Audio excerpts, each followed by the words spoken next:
Chapter 660. There's nothing to misunderstand. He's already divorced. Mu Qiqi gave this answer when everyone was about to go home, especially when Xingboan was already drunk. If he were sober, this would be so awkward. Rin Yufei was stunned. She obviously couldn't believe it. She must have many questions in her heart. She also understood that Mu Qiqi was doing this to create an opportunity for her. It was very likely that she already knew what she was thinking. However, the more this was the case, the more she didn't want to be the one who took advantage of the situation. Even though she had been sent to seduce Xingboan, take good care of him. We'll be leaving first. Rin Yufei did not reject Mu Qiqi's good intentions, but she did not want to leave an image of a scheming woman in front of Xingboan. Therefore, she gave the waiter a tip and the Xing family's address and asked the waiter to send Xingboan back safely. After returning to the banyan courtyard, Mu Qiqi placed her body in the warm bathtub. She thought to herself that the human heart was really subtle. Soon Xianxia entered the bathroom. He took off his black nightgown and followed her into the bathtub. Then he held Mu Qiqi in his arms. What are you thinking about? I'm thinking about Secretary Ren. I wonder if she sent third brother home. If it were me, I would definitely have selfish motives. Thinking about how hard it was to have a crush on you back then, if I were given such a chance, I would definitely bring you back to my house and take a good look at you. Xianxia closed his eyes and did not look at her at all. He only said slowly, she asked the waiter to send third brother home. Mu Qiqi, such a good opportunity had been wasted just like that. However, while Mu Qiqi was clicking her tongue, she also sighed from the bottom of her heart. Actually, Sheng Kai had chosen a very decent person to be his spy. Don't do this kind of thing again. I don't like it. Mu Qiqi was still in a daze when she heard that. She turned her head to look at him. Alright, I won't do it anymore. I'll just keep my eyes on you. I won't look anywhere else, okay? Xianxia did not say anything. His right hand gently stroked Mu Qiqi's head, making her feel sleepy. Mu Qiqi yawned and fell asleep on the man's chest in the bathtub. Anyway, when she woke up the next day, she would definitely be in bed. Late at night, when everyone was sleeping soundly, the employee of Huang Yao who was being chased by the police had been brought back to the police station in Jianchuan and would be interrogated overnight. Why would a girl, a dignified customer service representative, take the risk out of desperation and commit a crime? The girl did not panic. After she was arrested, she remained silent. She only made one request to the police. She wanted to see her family. Because as long as her brother was saved, it meant that the person had kept his word and she would not expose him. Also, did Xingboan think that this matter was over? In fact, this was just the beginning of Xing Kai's revenge. After all, it was old Xing's birthday in March. As his grandson, he should learn from eighth brother and send him a birthday gift. The next day, Xingboan woke up from his big bed at home. When he thought about how he was forced to drink by Shao Qi and how he had embarrassed himself in front of Secretary Ren, he suddenly felt his ears burning and couldn't help but blush. He didn't know who sent him back, but after he got drunk he fell asleep. During breakfast, old Master Sheng looked at Xingboan with a strange gaze. I heard from eighth brother that you brought your secretary to dinner last night? Qiqi asked me to bring her, Xingboan explained. However, from the old man's point of view, it was only because the little girl had seen through something that she would let the secretary attend a private dinner. Wasn't that obvious enough? If the secretary's family background is clean, bring her back to take a look. I'm very relieved to be able to take care of you in your career and life. Xingboan finally understood why Mu Qiqi had to drag Secretary Ren out last night. It turned out that she had such a plan. Grandpa, I just treat her as a secretary. Don't think too much. Alright, I was just saying. You should go to work. Old Master Xing could see how slow Xingboan was in this aspect. It was no wonder that there were no sparks when he lived with Hu Ran. He had never thought about what it would be like to hug a woman and be intimate with her. Xingboan was very helpless, especially when the other members of the Xing family looked at him as if he was having an affair with his secretary. Eighth brother is such a blabbermouth. Do you really have to explain everything in detail to the old man? Therefore, on the way to work, Xingboan called Xingxiao. Eighth brother, since when did you and Grandpa have such a good relationship that you can gossip about me? My woman is worried about your marriage. What do you think? In other words, Xingxiao felt that he was in the way.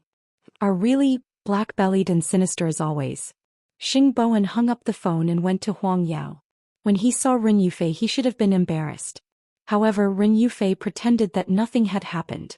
She just pointed at the conference room and said, "The police are here." In that case, the person had been brought back.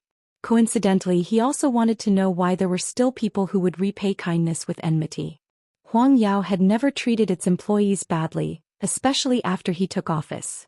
In the morning it was rainy. A large group of people from the Yi family had come, all for the sake of making Mu Tongxue dazzling at the engagement ceremony.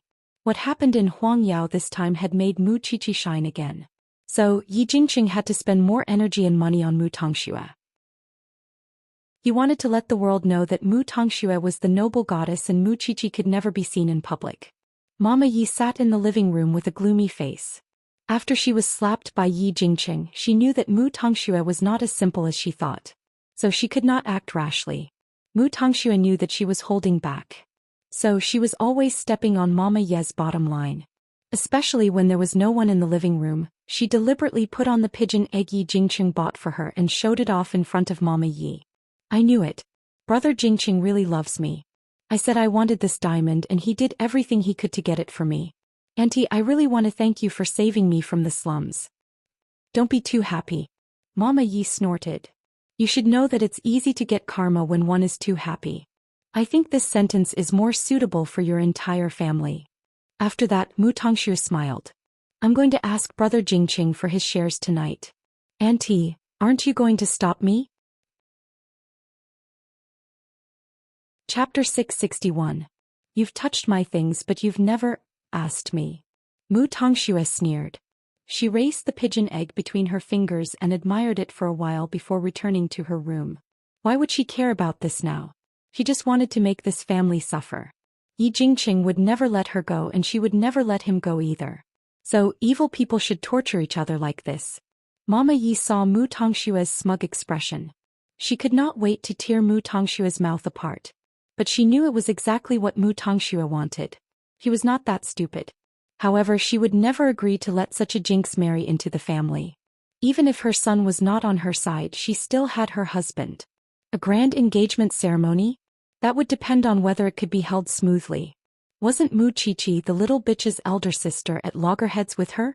She did not know if Mu Qiqi was willing to help her deal with this little bitch. After the incident at Huang Yao, Mu Qiqi could finally return to the forensics laboratory. But when she returned to the police station, she found that everyone was out on duty. There was another murder case. Mu Qiqi took out her phone and called Xianxia. He thought it was fine this time. After all, she had rested for a few days. "Where are you? Why didn't you tell me about the case?" "In a building in the city," Xianxia said while vomiting. "It's so disgusting. Give me the address. I'll come over now. I think you're the only one who can be as steady as a mountain and help the professor." After saying that, Xianxia gave him the address. Mu Qiqi received the address and rushed to the crime scene. However, the scene was too spectacular. Now, only Tang Yan and the professor's expressions did not change. Of course, after Mu Qiqi came, there would be another Mu Qiqi. Mu Qiqi arrived at the scene in 20 minutes. But when she was downstairs, she could already smell the stench of a corpse. The police saw Mu Qiqi entering the cordon and quickly stopped her. Mu Qiqi quickly took out her ID, but the police recognized her. "You are Mu Qiqi. Go in." Was she already so famous? Mu Qiqi shook her head and went straight to the 6th floor. She saw a group of people covering their noses at the door, and there were several lumps of filth at their feet. Seemed to be a big case. "Xiaoqi, you're finally here." When the group of senior brothers saw her, they quickly made way and said, "Xianxia has been vomiting inside, so we can only vomit along with her. Hurry up and help the professor." Mu Qiqi was pushed through the door and was left dumbfounded. In the huge living room, there were actually 4 corpses lying on the ground. The giant phenomenon was obvious, and 2 of the corpses had internal organs scattered on the ground, mixed with some green. It looked colorful and spectacular. No wonder this group of people vomited so exaggeratedly. He looked at Mu Qiqi again. She was really calm. Xianxia quickly grabbed her and said, "Hurry up and help, I can't stay here any longer." Mu Qiqi took over Xianxia's work, and then Xianxia went to Tang Yan. "I'll help you. The deceased is a male between 18 to 20 years old and between 1.6 to 1. 65 meters tall. The time of death is estimated to be about 15 days ago. There are no obvious injuries on the body, and according to the secretions in the nasal cavity and mouth, the cause of death is poisoning. As for the specific type of poison, we need to go through detailed tests and further dissection. This one should be a disembowelment, and the murder weapon is a very sharp dagger. It directly pierced the victim's abdomen from the left side, and then left a wound that is about 15 centimeters long on the right side. The process of examining the corpses this time was extremely difficult, because each of the 4 people died in a different way, even though they looked so young. The 6 forensic doctors spent almost an hour sorting out the things at the first scene.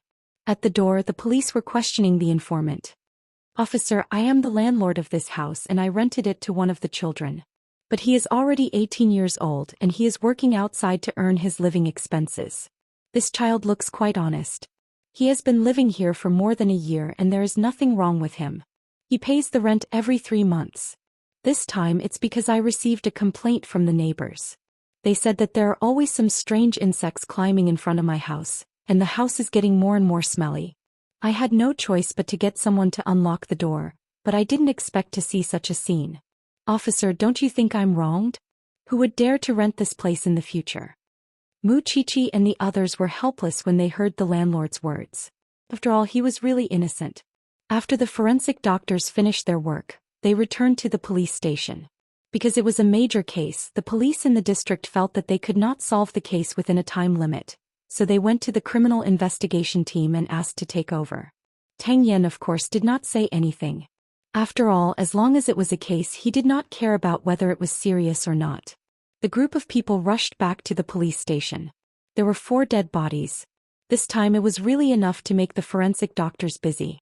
But at this time Mama Yi actually came to the police station. "Chichi, someone is looking for you." Mu Chichi had just placed the bodies on the dissection table with the professor. When she was about to start working, she heard that someone was looking for her. She immediately took off her gloves and sterile clothes and went to the hall of the police station. "Who is it?" "That lady." Mu Chichi looked in the direction where her senior was pointing and saw Mama Yi with a face full of disdain. "That's true. A lady from a wealthy family would definitely get lice if she lowered herself to this kind of place. Madam Yi, are you looking for me?" When Mama Yi saw Mu Chichi approaching, she quickly covered her nose. You have a very strong smell." "I'm dissecting. Of course I smell. Madam Yi came to me without telling me. I don't have time to take a shower and change my clothes," Mu Chichi said coldly and put her hands in her clothes. "Do you want to tell me?" Mama Yi was also convinced by this pair of sisters. The elder sister did not want to be a rich lady, but had to do this dirty, smelly and dirty job that dealt with corpses. What about the younger sister? She had the heart of a snake and a scorpion. Every day she would bewitch other people's sons to achieve her own goals. They were really a pair of weirdos. Mu Chichi knew that Mama Ye's visit would not be a good thing. The biggest possibility was that Mu Tongxue and Yi Jingqing were going to hold their engagement ceremony a few days later. It was useless to oppose Mu Tongxue. So they wanted her, Mu Tongxue's enemy, to join them. However, these people probably thought that it was easier to find the police station and meet her. She really needed to greet her seniors in the future. Chapter 662. Mama Yi took out a tissue in disgust and covered her mouth. Then she took a few steps away from Mu Chichi and said, "I know you don't get along with your sister. She has caused you so much trouble. You should want her to live a life worse than death. Now this little bitch is getting engaged to my son. She might live a better life than you in the future. Are you really convinced? I came here today to ask if you are willing to work with me to get your sister out of the country. Let her leave our sight and never disgust us again." Mu Chichi looked up at Mama Yi seriously. "You used to be on good terms with the Mu family and treated Mu Tongxue as your daughter-in-law. But your attitude towards her has changed so much in such a short time. Whatever you say, I just want her to get out of my sight. Far away. It's best if she dies a horrible death." Recalling Mama Ye's love for Mu Tongxue and the adjectives she used on Mu Tongxue today, Mu Chichi thought that this world was really realistic and ironic. First of all, she can't be more famous than me. Because the Yi family is just a small family. You can barely make it into the top 100 in Jianchuan. Just because you have the right to talk to me doesn't mean that we are on the same level. Secondly, Mu Tongxue and the Yi family love to kill each other. Why should I interfere? I can't wait for her to turn the Yi family upside down. Madam Yi, don't forget how your son treated me when I was young. Lastly, don't come to the police station next time. This is a place to punish evil, not a vegetable market. I'm not someone you can see whenever you want. Don't you know who I am? Alright, I still have work to do. You can do as you please, Madam Yi. Having said that, Mu Qiqi immediately turned around. She was really tired of wasting time on these irrelevant people. No, it was not irrelevant. It was disgusting. You and your sister will die a horrible death sooner or later. This is my curse to you too. When Mama Yi left, she shouted at Mu Qiqi's figure. Many policemen in the hall heard it and all agreed that Mama Yi was very vicious. I really don't understand the world of these rich people. However, no matter what, I will stand on Xiaoqi's side because our entire branch knows what kind of person Xiaoqi is. When Mu Qiqi passed by, she heard her seniors whispering to each other. She just smiled and said, "Then I really have to thank you." Yi Mu returned without success, completely beyond her expectation. There was no doubt that Mu Qiqi hated Mu Tongxue. But why wouldn't she cooperate with her? It was clearly the best time to deal with Mu Tongxue. Even so, even if there was a deep grudge between Mu Qiqi and Mu Tongxue, she wouldn't help an outsider against her own sister, would she? Especially since the Yi family was not innocent. Soon Mu Qiqi returned to the lab. Meanwhile, the others were busy examining the corpse. Of the 4 victims, 1 died of potassium cyanide poisoning, 1 was stabbed to death, 1 was electrocuted to death, and the last one was hacked to death. The 4 of them died in different ways, and according to the current state and characteristics of the corpses, the conclusion is that the 4 of them died at almost the same time. You've all been inside the crime scene. What do you think now? The professor asked the others. Mu Qiqi thought about it and answered, "For people dying at the same time sounds like a vicious murder case, but that's not actually the case. For people died in 4 different ways at the same time, and that alone doesn't fit the characteristics of homicide. Isn't it too complicated if there was only one murderer? Moreover, how could one murderer kill the victims in 4 different ways at the same time? Let's assume that there were 2 or more murderers, but there were no traces of anyone else in the house. There were no extra footprints, clothing fibers, or fingerprints, let alone signs of a struggle. How could such a huge case with so many people be cleaned up so cleanly? Most importantly, the murder weapons were all at the crime scene. That's why I have a bold hypothesis that you all already know. These 4 people either committed suicide at the same time or killed each other. According to the distribution of the corpses, the one who was stabbed to death and the one who was hacked to death should have been facing each other before they died. As for the other 2, one was lying on the sofa, poisoned by potassium cyanide, while the other was electrocuted and sitting on the floor. They must have planned this beforehand. Group suicide. The professor nodded. You're right. The DNA on the murder weapons has been tested. We'll get the answer soon if it's as you guessed. What we need to do now is to confirm the source of the corpses. Why would 17 or 18-year-old kids commit suicide together? Of course, the rest was up to Tang Yan. So Tang Yan took off his gloves and left the autopsy room. Feng Xianxian could not help but sigh. They're at such a good age, but they chose such an extreme way to end their lives.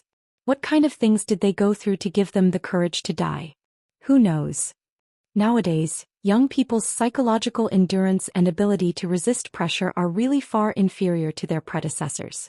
No matter what, if you have something unhappy in your heart, you must release it in time, especially you, Xianxian. I remember that you and Tang Yan are neighbors. If you have anything that you can't get over, remember to look for Tang Yan. That kid is also good at psychological counseling. Feng Xianxian was stunned. She could not help but snort coldly in her heart. I'm afraid you don't know your nephew at all. Alright, that's all for now. Hurry up and change. Then Mu Qiqi and Feng Xianxian went to the changing room. At this time, Mu Qiqi smiled at Feng Xianxian. Haven't you told anyone about you and Captain Tang? With his personality, he's always on the front line. Even 10 bulls can't hold him back. What's the point of telling others? Feng Xianxian asked. I wouldn't be surprised if he suddenly disappears one day. What can I do? I can only smile at life. You're not sad? Don't forget about Daishi, who didn't even sleep for Captain Tang. Don't mention it. I'm still angry. Chapter 663. Why did the man from the Yi family look for you? He asked me to talk to Mu Tongxue. Feng Xianxian looked at Mu Qiqi and shook her head. These rich families are really strange. The Xing family is like that, and so is the Yi family. Are these people unable to live the life of the rich? They have nothing to do every day and they don't contribute anything to society. And they're always looking for trouble. If you ask me, who should I ask? Mu Qiqi rolled her eyes. I don't care about the matter between the Yi family and Mu Tongxue. To put it bluntly, it's just a dog-eat-dog plot. But I'm going to Mu Tongshue's engagement next week. Since there's a good show, of course I'm willing to go. Feng Xianxian thought that sometimes being born into a rich family was not as good as being like her. He had some spare money and was free. It was really boring to plot against each other every day. Soon, the field personnel screened the identities of the deceased and found that they had one thing in common. Their family conditions were very poor. However, they came from different places and their family backgrounds were not exactly the same. There must be a reason why these 4 people from different places gathered together. Now, everyone's mission is to investigate the detailed information of these 4 people, from their family background to their social connections, as well as their interpersonal relationships. Everything must be clear. Of course, after Tang Yan assigned the task, he also walked to the entrance of the branch office. However, when he turned around and saw Feng Xianxian, he turned back and walked to her. Wait for me at the station tonight. Let's have dinner together. I'm very tired. I want to go home and rest. It's the professor's birthday today. After saying this, Tang Yan left quickly. However, Feng Xianxian, who was left behind, was confused. Did he mean that he wanted to bring her to dinner because it was the professor's birthday? Was that what he meant? His parents were not around. So, the professor was his only family now. Since he wanted to bring her to dinner, did that mean that she was meeting his parents? But why should she meet his parents? Should she meet him just because he said so? In fact, Tang Yan was outside the autopsy room just now. He heard the conversation between the 2 girls, especially Feng Xianxian's words. If he suddenly disappears one day, I won't be surprised at all. He knew that he couldn't give people a sense of security, and he also knew that Feng Xianxian's elegance was all an act. However, he would not simply disappear. At least after meeting Feng Xianxian, he cherished his life more than before. Mu Qiqi saw Feng Xianxian standing awkwardly at the door of the laboratory and leaned on her shoulder. Since he's taking you to meet his parents, it means that Captain Tang is very serious about you. What are you still worried about? I just feel that it's too sudden. This doesn't match Tang Yan's style of doing things. Makes me very uneasy. Most importantly, although the 2 of them slept together, she did not know Tang Yan at all. Everything she knew about him came from piecing together all sorts of information. Especially from the professor. She didn't even know him, but she wanted to meet his parents? She couldn't do it. Looking at you, you don't seem too willing? Feng Xianxian didn't say anything. He was really unwilling. At least, before Tang Yan told her about the past, she didn't want to be fixed. Therefore, when Tang Yan returned to the police station in the evening, he did not see Feng Xianxian. What are you looking for? The professor saw his outstanding expression and quickly asked. Where's Feng Xianxian? This girl is tired. She went home, the professor said. According to the usual practice, shouldn't you have dinner with me tonight? I want to have dinner with you, but now there's one less person. Let's go to my house. I know Aunt is still abroad and can't accompany you for your birthday. Okay, wait for me to change. Actually, the professor really wanted to persuade Tang Yan to move out of this graveyard because he didn't want his ex-girlfriend's matter to affect Tang Yan's life. However, when the off-road vehicle arrived at the entrance of the courtyard, the professor was surprised. Your place. My place has been sealed now. It's just a studio now, but I rarely go in. Then where do you live? Tang Yan pointed at the light next door. There was a garden in the courtyard and there were reclining chairs on the lawn. The professor followed behind Tang Yan in confusion. He took out the key and opened the door. Then everyone was stunned at the same time. In the living room, Feng Xianxian was sitting on the sofa eating snacks. In fact, her brain was still stuck. You guys, we're living together, Tang Yan explained to the professor. Then he turned to Feng Xianxian and said, Xianxian, make some tea. Feng Xianxian was stunned for a moment and quickly gave up her seat. She didn't expect Tang Yan to bring the professor to his house when she ran away from the police station. Speaking of which, she was really angry. Did she agree to it? When did this happen? The professor still couldn't suppress his surprised expression. It's been a while. I just didn't tell you, Tang Yan said directly. No wonder she was so nervous when you were injured. She wanted to help you teach Daoist a lesson when you were sent to the front line. The professor suddenly understood. You two kids usually don't say anything. Since you're together, then so be it. Why can't you talk about it? This is a good thing. It's not convenient in the police station. We still have to do business. Feng Xianxia listened to their conversation.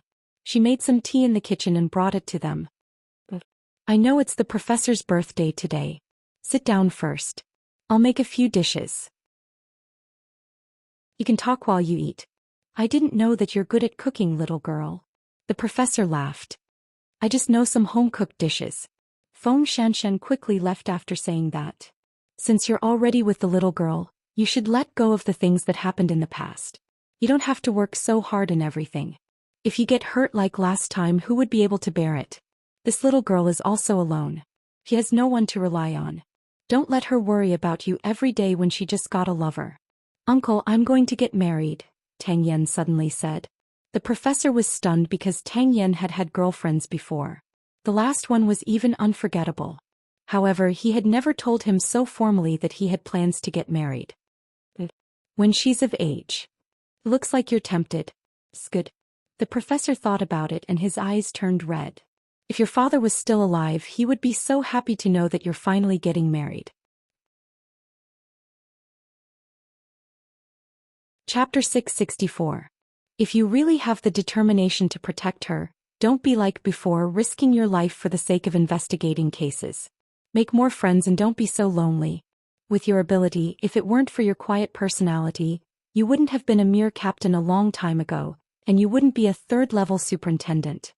Tang Yan, remember, protecting the country is a responsibility, and protecting the family is also a responsibility.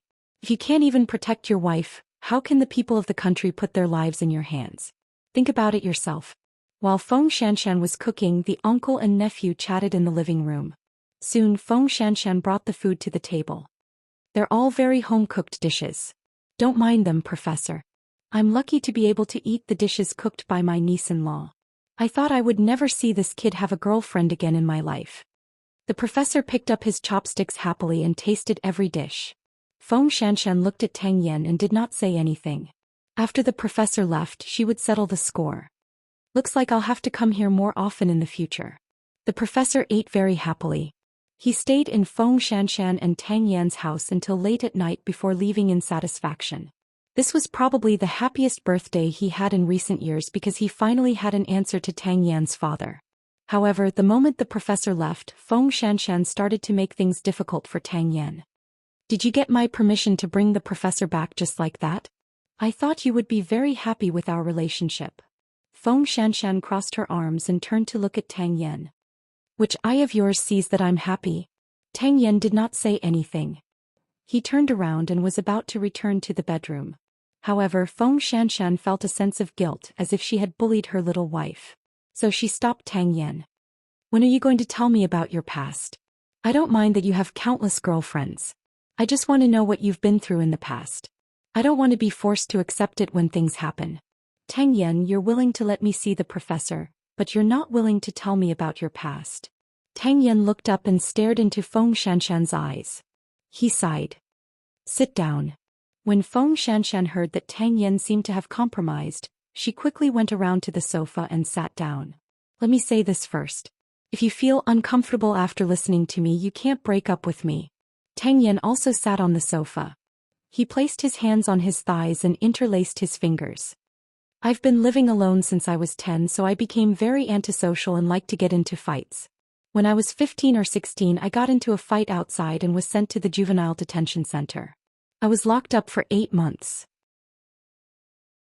It was also in the juvenile detention center that I became enemies with a very famous gangster. He swore that once he got out he would kill me for revenge. So, as soon as I left the juvenile detention center, my uncle forced me to go to the police academy because it was safer there. I got into the police academy, but I still couldn't control my temper. I got into a fight with a colleague and got a major demerit. I was almost fired. It was the gangster who threatened me who changed my life. He stabbed me and I was hospitalized for 3 months. From then on I kept my temper in check. Because I was good in all aspects, I was chosen to be an undercover agent. It was a drug gang and it was a gang with a lot of gunpowder. I spent a year to gain the trust of the boss and followed him as his second in command. Later, I released important information and cooperated with my colleagues in the police force.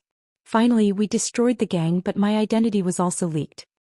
In the first few years, my enemies were hunting me. I hid everywhere and often went to the front line to help with some important cases. It was only when my enemies were caught one after another that I finally had peace. But perhaps it's because I'm used to this uniform, this job, and I've seen the great good and the great evil in the world. That's why I'm on the front lines. Because I've seen the various methods of those criminals. I think that people like me are born to deal with those vicious people, because I feel that I'm actually the same kind of person as them. Women, I don't avoid my casual side at all. Since I was a teenager, I have never stopped being with them. But I don't play games with relationships, so most of the time I end on good terms. What about the previous one? Xianxia felt that she did not mind that Tang Yan had never stopped being with her, but she cared about his previous one. Because in her subconscious she felt that this previous one was the person who had the greatest influence on Tang Yan. Especially after the previous one passed away, he did not look for a woman for 2 to 3 years. The previous one was a university student who did research. She said that she liked the male hormones I exuded, so she chased after me for 8 months. I agreed, but I did not have extra time to accompany her, so she complained more and became more and more dissatisfied. We did not spend a long time together.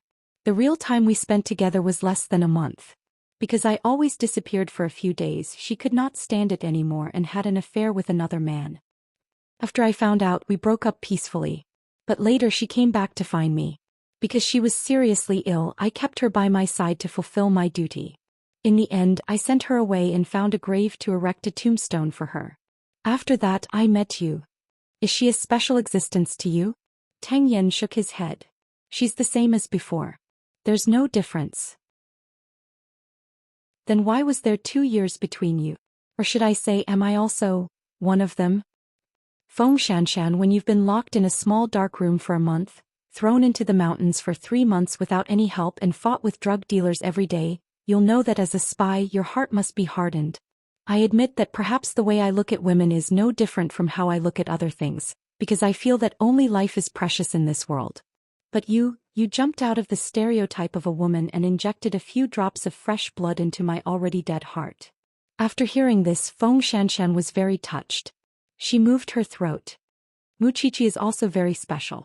But I am not interested in other people's things. Most importantly, I see the shadow of my past in you. Chapter 665. In fact, Xianxia's feelings were really complicated. She also understood why Tang Yan was so quiet and taciturn. It was because he had seen through all the truth and hypocrisy in this world. He had experienced pain and torture that others could not feel. How could such a person be affected by the little things in life? To him, solving cases was the only value in living. But it was also because of this that Xianxia was extremely obsessed with him. This man was a hero in her heart. She had an indescribable sense of worship for him, although she had never said it out loud.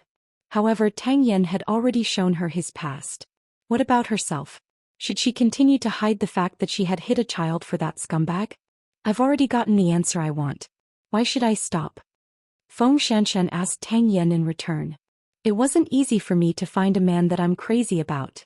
Why should I let go? It's just that there are some things that I want to tell you in advance. After all, I don't want those things to be dug out in the future and stabbed into each other's hearts. If you mind, then I don't mind, Tang Yan answered directly. Do you know what I'm going to say? I know. Tang Yan summarized it with 3 words and placed his gaze on Xianxia's abdomen. His meaning was self-evident. Xianxia was stunned. She did not expect him to even know this. Do you really not mind, or are you pretending? Do you still want to talk about it in the future? After hearing Xianxia's words, Tang Yan took off his shirt and revealed the scars on his body. Do you think I care about my body that much? Xianxia did not say anything. After a long while she smiled and said, then let's get along like this. I don't ask for a romantic life. I just want you to be alive. I don't need you to take care of me. I just want you to be by my side. You do your job as a criminal police officer and I'll do my job as a forensic doctor. There's only one thing. If we can have a child in the future, I hope that you can be by my side when I give birth. Do you understand? Tang Yan did not just understand. Long-term training had made his hearing very good. However, if he used words to answer at this moment, it would seem a little too shallow. So Tang Yan carried Feng Xianxian from the sofa and walked quickly to the bedroom. Once he made up his mind, he would not change it. Even if he died, he would not let go. The next day, the mass suicide of the 4 youths attracted a lot of attention from the outside world, and all kinds of discussions followed. Some said that they had been brainwashed, some said that they had encountered evil spirits, and there were all kinds of rumors in the streets. The police were currently conducting an investigation, but the chief requested that the case be closed as a suicide as soon as possible. After all, they could not make the public panic. Since it wasn't a homicide, there was no need for the Special Investigation Unit to take action. The police in the district could handle it. Tang Yan was ordered to hand over the case and he had to obey the order. So the case was soon taken over by someone. The people in the police station instantly became idle. Although everyone wanted to know why these young people would make such an extreme choice, it was impossible for them to do so. He had never thought that there would be a follow-up to this matter. Soon it was time for Mu Tongxue and Yi Jingqing's engagement. The rich circles were also talking about Mu Qiqi and Mu Tongxue. The sisters had been entangled for some time, but in the end they had each married off to a rich family. Still, would Mu Qiqi attend Mu Tongxue's engagement ceremony? There was no doubt that Mu Qiqi would go. After all, she still wanted to watch the drama between Mu Tongxue and Yi Jingqing. The two of them had left such a huge shadow in her childhood. Now that it was a dog-eat-dog time, how could she not go and watch the drama? However, Mu Qiqi knew very well that the reason Mu Tongxue took such a dangerous step was to take revenge for Mr. Liu. But even if the news of her engagement was spread everywhere, Mr. Liu would not show any concern for her. That morning, Mu Qiqi got up to take care of herself. She saw the man behind her putting on his shirt. She immediately walked over and helped him tidy his shirt. Is Mr. Liu getting used to Zhongting? I think so, Xianxia replied calmly. He is quite calm. He seems to be having a good time. Although you don't want to admit it, you are still feeling sorry for Mu Tongxue. Xianxia lifted her chin and looked into her eyes.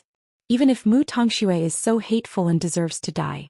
If it's someone else, I will be the same even if it's not Mu Tongxue, said Mu Qiqi. Can you come home early in the morning and pick me up? Since you are going to watch the drama, you should go to the wedding earlier. 10 o'clock sharp. Xianxia pinched the bridge of Mu Qiqi's nose and walked out of their bedroom. Mu Qiqi watched Xianxia leave. She hoped that the drama today would be more exciting than the investigation. Otherwise, it would be a waste of her precious time. It was 9 o'clock in the morning. The guests of the Yi family had started to appear on the lawn of Xingye Hotel. After all, it was the engagement day of young Master Yi and Mu Tongxue. But Yi Jingqing's parents did not come out to welcome the guests. They were still sulking at home. Yi Jingqing was wearing a blue suit. When he went downstairs, he looked at his parents. Dad, Mom, it's my engagement today. Can you give me some face? Mama Yi snorted. Papa Yi did not want to go out and embarrass himself. He waved his hand. You go alone. We won't go. How can I not go? Yi Jingqing's voice had a hint of danger. If you don't go, I will mess around with Yi Holdings. How dare you? I've given all my shares to Mu Tongxue. What do you think I won't dare to do? Yi Jingqing's parents were threatened by their own son, but they could do nothing about it. They could only say, you go first. We'll go and change our clothes. Hurry up. After that, Yi Jingqing went upstairs excitedly to fetch Mu Tongxue. Then they went downstairs together. But what about Mr. and Mrs. Yi? They were fuming. Hubby, what should we do now? We have to think of a way. It will be too late if they get engaged. Let me think, Papa Yi said. He paced back and forth in the living room anxiously. This unfilial son is not afraid of being kicked out of the board of directors. He doesn't care about us at all. I want to cut off our relationship as father and son. What about Mama Yi? She looked at the red wine bottle on the table. There was no hurry. There was still room for redemption. But to be honest, how many people would go to the engagement ceremony to give their blessings sincerely? Weren't they there to watch the drama or laugh at the joke? Chapter 666.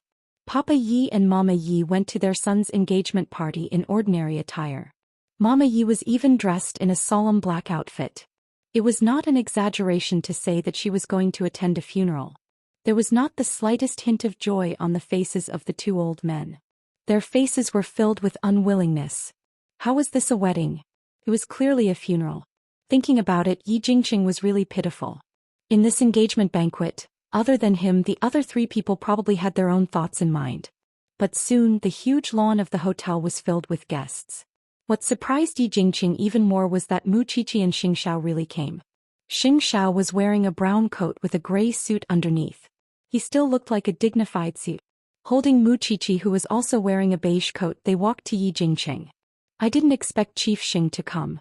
It's really an honor for Yi Holdings. Zhongting was a military enterprise. The power behind it was mysterious and shocking. In the past year, Xianxia had quickly built this huge kingdom in Jianchuan with the most ruthless methods. So, it was indisputable that he was the youngest tycoon in Jianchuan. Yi Jingqing thought that Xianxia was disdainful. At least to Zhongting, Yi Holdings was just an egg that would break with a light touch. My wife wants to watch the show. I have to satisfy her curiosity. Xianxiao's answer was quite wicked. There was a hint of mockery and danger in his eyes. Yi Jingqing chuckled and said calmly, Chief Xing, please. I will let you have a feast for your eyes later.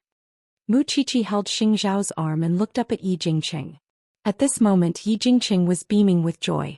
She wondered how Mu Tongxue would make him pay later. Let's go. Xianxiao brought Mu Qiqi into the hotel. But Mu Qiqi thought of how he described her just now. How did I become your wife? If you are not my wife, who is? Xianxiao smiled. It was obvious that he was in a good mood. Mu Tongxue was dressing up in the bride's lounge upstairs.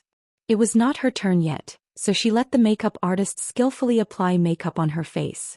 She was going to be the most beautiful bride for Yi Jingqing later. In the past, she had imagined countless times in her mind that if she was lucky enough to marry Mr. Liu, she would look very beautiful in this white dress. But now she was going to marry her enemy. Miss Mu, raise your head a little. We're going to wear the crown. There's no need to go through all that trouble. This is fine, Mu Tongxue said flatly. The makeup artist looked at the accessory in her hand and finally nodded. Okay, I'll put the crown away. Soon, a waiter brought warm water to the guests in the lounge and a glass for Mu Tongxue. Mu Tongxue looked at the colorless, odorless, transparent liquid, and her lips curled into a faint sneer. You guys go out first. Let me calm down for a while. All right, we'll come in and call you when the ceremony is about to begin. After they left, the lounge suddenly became quiet. Mu Tongxue sat in front of the mirror and suddenly felt that the person in the mirror was so strange that she almost couldn't recognize him. A good show was about to begin. Soon, the ceremony was about to begin. Yi Jingqing looked at his wristwatch and walked to the bride's lounge. But at this moment, Yi Jingqing suddenly heard moaning coming from the room. He frowned and opened the door to the lounge, only to find his bride, Mu Tongxue, making love on the bed with a waiter from the hotel. Mu Tongxue. Mu Tongxue suddenly woke up. She grabbed the blanket and covered her body. But the red stain on the bed made Yi Jingqing's eyes turn scarlet. The waiter was probably frightened by Yi Jingqing's anger, so he hugged his clothes and crawled away. At this time, Yi Jingqing went forward and grabbed Mu Tongxue's wrist. Did you do it on purpose? Must you stab me in the heart with a dull knife? I don't know anything. I was delirious just now. I became like this after drinking that glass of warm water. Mu Tongxue tried her best to explain. I'm telling the truth. Yi Jingqing's eyes were red. He turned to look at the glass of warm water on the dresser. I'll ask someone to come in and clean it up for you. No matter what, we have to get engaged first. Yi Jingqing didn't have time to think about her. He walked out of the lounge and asked the makeup artist and the others to go in again. Not only that, he walked to the lawn with a murderous look and dragged Mama Yi to a secret place. Mother, I want to ask you a question. You must answer me truthfully. What now? Did you drug Mu Tongxue? Yi Jingqing questioned Mama Yi fiercely. Mama Ye's face flashed with unnaturalness. Although she denied it, she couldn't hide it from Yi Jingqing. You can't wait to put a green hat on your son's head, can't you? Are you crazy? Mama Yi was stunned by his shout. She slapped him. I don't agree to let that bitch in. I don't agree to it. Do you understand? Unexpectedly, Yi Jingqing went crazy and pinched Mama Ye's neck. Whether you agree or not, she is my woman. No one can change that. Let go. Oh, murder. Murder. Yi Jingqing let go of her. At the same time, Mama Yi was very disappointed. So the first thing she did after she stood still was to complain to her husband. When Papa Yi saw the strangulation mark on his wife's neck, he immediately walked up to the stage and shouted angrily, "Today's engagement ceremony is cancelled. The Yi family will never marry such a daughter-in-law." The guests looked at each other. Although they guessed that Mr. and Mrs. Yi would be unhappy, they didn't expect Papa Yi to be so direct. "Father, it's my engagement ceremony today. You can't cancel it just because you say so. We won't stop you if you insist on getting engaged." "But Yi Jingqing, let me tell you, I, Yi Fengtao, don't have a son like you anymore. I want to cut off our relationship as father and son." Yi Jingqing raised his chin. He was not afraid at all. This completely infuriated Mama Yi. "Shameless thing. I'll pretend that I've never given birth to an unfilial son like you. You can live with that bitch till your hair turns white." After that, Mr. and Mrs. Yi wanted to leave the engagement ceremony. This caused everyone to be unable to understand. Wasn't the Yi clan's actions a little too unsightly? However, at this moment, Mu Tongxue came out of the room in a wrinkled white dress. She looked disheveled. Her makeup was all ruined. Her neck and arms were covered with marks. It was too much to imagine.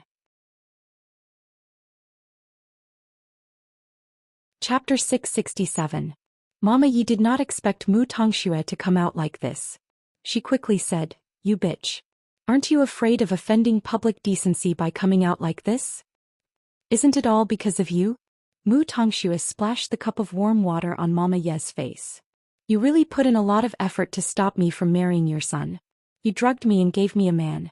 Do you think I will let your son go just because I am ashamed? No, your whole family tortured me like this. Where do you think you're going now? When I was young, your son tortured my sister and pushed her into the swimming pool.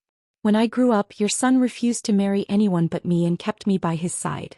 It's all your son's fault. Why do you have to take revenge on me?" Mu Tongxue screamed as if she had gone crazy. "Don't talk nonsense. Are you out of your mind?"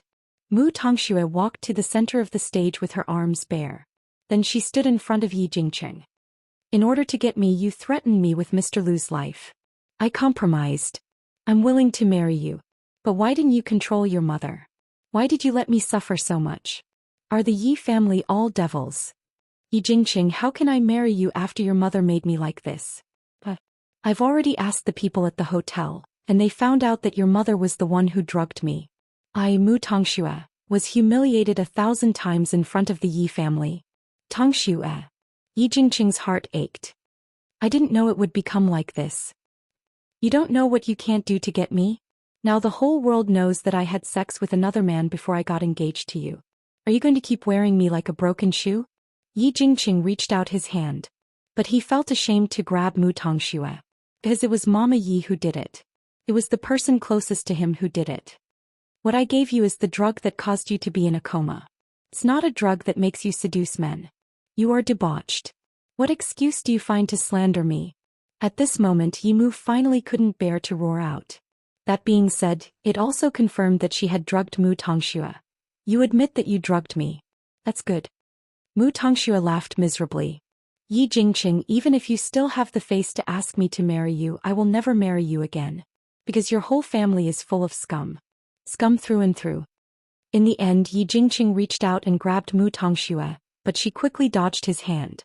"Get lost. A mother-in-law set up her daughter-in-law to sleep with someone else on the day of her engagement. If this gets out, your family will be the laughingstock for the rest of your life." "Tongxue, I know. You still won't let me go, but it's fine. I know very well that you'll only let me go if I die in front of you, right?" With that, Mu Tongxue crashed into the stone pillar of the ceremonial platform. The MC was shocked and quickly hugged Mu Tongxue. "Don't do anything stupid." Mu Tongxue sat on the ground and cried, her heart breaking. When Yi Jingqing saw Mu Tongxue breaking down like this, the last line of defense in his heart was finally broken. "I don't want to marry you. I don't want to." Mu Qiqi stood below the stage. Her expression was very calm from the beginning to the end. She still thought that Mu Tongxue acted well, but she was not smart enough. Although this method humiliated the Yi family, it also hurt herself. Wasn't it not worth it to use her innocence to punish Yi Jingqing? However, she seemed to understand Mu Tongxue's grievances. Her current actions showed that she had given up on herself. On the stage, Yi Jingqing couldn't help but take 2 steps back. After such a long dream, he finally woke up. So he walked up to Mr. and Mrs. Yi and told them, "You won't have a son anymore. In this lifetime." Then he left the hotel, abandoned everything behind him, and drove his sports car as fast as he could on the road. Although Mr. and Mrs. Yi hated Mu Tongxue, they felt that it was more important to pursue their son now. So they ignored the guests and chased after her. The guests left one after another. At this time, Mu Qiqi walked up to Mu Tongxue, took off her beige coat and put it on her. "You did it on purpose. It's not over yet." Mu Tongxue looked at Mu Qiqi and smiled. "Sister Dino, we've been fighting for so long, but today is the happiest day for me. Because I did something that I wanted to do instead of following in your footsteps and being your shadow. Mama Yi is an idiot. She thought I didn't know what she was going to do. But she didn't expect that even if she didn't drug him today, I would still do it and slander her. Let me tell you a secret. Yi Jingqing's car was tampered with. Even if he doesn't die today, when he realizes that it was all my plan, do you think he will feel like 1,000 arrows piercing his heart? This is the price he has to pay for touching Mr. Liu." At this moment, Mu Tongxue did not look like she was in pain. She only looked happy. She had sacrificed everything for Mr. Liu. "Sister, arrest me. I should have gone in earlier to atone for Grandma and Mommy. If there's a next life, I will learn from you and be a good person. At least when I fall in love with someone, I won't have to lie to hide my filth anymore." Mu Qiqi did not say anything. Giving her a coat was already the most benevolent thing she could do. As for whether Mu Tongxue was guilty or not, it was not within her jurisdiction as a forensic assistant. On the road in Jianchuan, a blue Lamborghini was speeding on the road. The traffic police tried to stop it, but it was too late. Yi Jingqing hit the guardrail and the car flipped over. When Mama Yi saw it, she fainted. But the miracle was that Yi Jingqing was not dead at all. He could not die. After all, he had to live to hear the truth. Mu Qiqi did not like such a bloody ending. At least she did not need to pay for what she had suffered when she was young with a human life. After all, she knew how precious life was. It was good that Yi Jingqing was not dead. Just as Mu Tongxue said, she was looking forward to Yi Jingqing's expression when he found out about this. After what happened today, the Yi family would not have the face to stay in Jianchuan anymore. When Mu Qiqi saw this, she could not help but look back at her man. Xiao, give her a place to settle down. It's best to throw her in Zhongting's factory. She should never come out to see people or harm people again.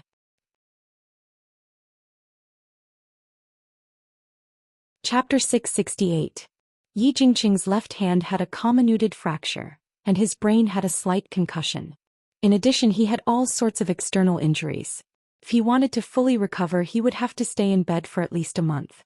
After the surgery, Yi Jingqing woke up from his coma. When he saw his parents standing at the head of the bed, his expression was unusually cold. My life. Mama Yi immediately rushed over and lay in front of Yi Jingqing. You're finally awake. Do you know that you scared Mom and Dad to death? Let's go. Yi Jingqing's voice was hoarse and dry as if he had been rubbing on sandpaper. Mama Yi was stunned for a moment. Then she said to Yi Jingqing, Silly son, do you know that all the plans today were planned by that woman? Mom did drug him, but it was a knockout drug. How could I let my son be so humiliated? Besides, the police have checked your car just now and found that there are stones under your brakes. Isn't this going to kill you? Jingqing, you have to believe me. Yi Jingqing didn't want to hear anything. He just wanted to sleep. So no matter how Mama Yi explained, he just closed his eyes. Mama Yi was helpless. In the end, she could only keep quiet and let Yi Jingqing rest. She would definitely find evidence of Mu Tongxue's cruelty. It was all because of that woman that the Yi family ended up like this. When Mu Tongxue woke up again, she was already in Zhongting's internal factory. It was a completely enclosed place. If you didn't go out first, no one could find you. I'm the person in charge of the factory. Miss Mu, you can call me Manager Gao. According to Madam's instructions, I've arranged a room and a position for you. If you're willing to stay here, your treatment will be similar to that of Zhongting's interns. Zhongting, Mu Tongxue murmured. It seems that I have no other place to go except here. Don't worry. It's absolutely safe here. No one can find you unless you're willing. I didn't expect that it would be my sister who gave me a way out in the end. As long as Mr. Lu lived well and she didn't see Yi Jingqing, it would be heaven for her. After the engagement party, the whole Yi family was caught in a scandal. The news that Mama Yi drugged her daughter-in-law and caused her to be humiliated spread everywhere. Everyone was criticizing her. So her image as an evil mother-in-law must have been deeply rooted in people's hearts. The Yi family would not be shaken by this matter, but it would definitely be laughed at. Unfortunately, Father Yi and Mother Yi were such people who cared about their faces. Now, apart from staying in the hospital, the two of them refused to go anywhere. In fact, it was to avoid the gossip of the outside world. After Yi Jingqing woke up, he didn't talk to his parents at all. He didn't even blink. He was in a daze all day because he had a lot of questions in his mind. He just wanted to find a chance to run out of the hospital. Soon Yi Mu left the ward to the bathroom, but when she came back she saw that the person who should have been lying in bed had disappeared. Yi Jingqing went to the hotel and found the man who was having sex with Mu Tongxue in the room. Seeing that Yi Jingqing was covered in wounds, the man was frightened and quickly begged for mercy. Mr. Yi, I don't know anything. I didn't have sex with your wife. She just asked me to act. Yi Jingqing grabbed his collar and pushed him against the wall. If you dare to say a word, I will make you wish you were dead. It's true. Your wife is really good at acting. I really didn't touch her. Yi Jingqing couldn't use force, so he let go of the waiter's collar and leaned against the wall, panting. Other than this, what else do you know? I think your wife really doesn't want to get engaged to you. She even asked another colleague of ours to buy some medicine for her. As you know, the hotel has that kind of service. They also have a special channel to get the special medicine. Get lost. Yi Jingqing understood what he meant. It was all a show that Mu Tongxue had written and directed. It turned out that his mother's explanation was true. Mu Tongxue didn't want to marry him from the beginning. She even embarrassed him so much and tampered with his car. Did she want him to die that badly? Mu Tongxue, how could you be so cruel? Did I make you feel so bad? Then Mama Yi caught up with him and saw her son kneeling on the carpet. She quickly went to help him. Jingqing, get up. Get up. Get lost, all of you. Yi Jingqing said helplessly. Am I not good enough to her? I treat her with all my heart, but I didn't expect that someone would want to kill me. Jingqing, she's the bitch. It's not your fault. Yi Jingqing broke free from Mama Ye's grip and walked out of the hotel. Mu Tongxue, come out. Come out now. Yi Jingqing shouted on the street, completely ignoring the traffic. Don't you want me dead? I'll die in front of you now. Is this the only way to avenge your Mr. Lu? Bitch. After shouting, Yi Jingqing turned around and stopped in front of a big truck. Then he heard the brakes. Mama Yi, who was chasing after him, saw Yi Jingqing's body and flew out. Son Jingqing. Was there anything more exciting than this? Mu Tongxue would rather destroy her innocence than be with him. She had never seen him as a lowly person in her heart. She only loved Mr. Lu. At this moment, Yi Jingqing felt that there was no meaning in living anymore. He just wanted to end it all. He just wanted to sleep for a long time. Late at night, Mu Qiqi received the news that Yi Jingqing had committed suicide. Not only did he want to die, but he also wanted to harm other people's truck drivers. What did other people do wrong?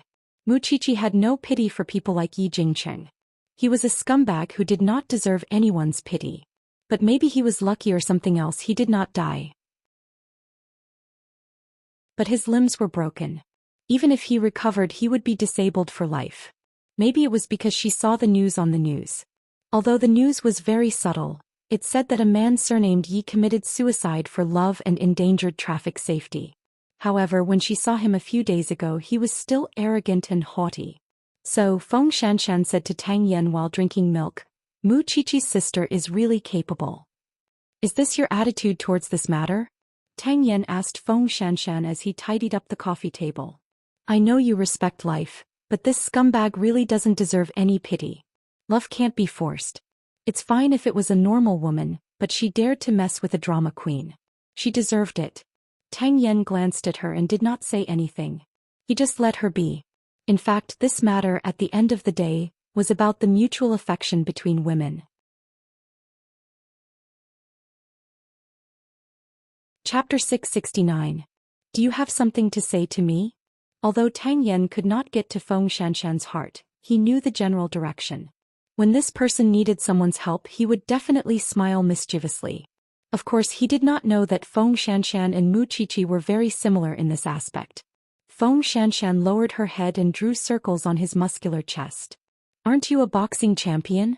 You can fight and fight. Can you teach me some self-defense skills? I don't want to lose to Mu Qiqi. You can't learn these things in one go. It depends on years of hard work. Are you sure you can do it? If Mu Qiqi can do it, why can't I? Tang Yan looked at her for a while and finally said, Okay. I'll change the bedroom next door to let you practice martial arts.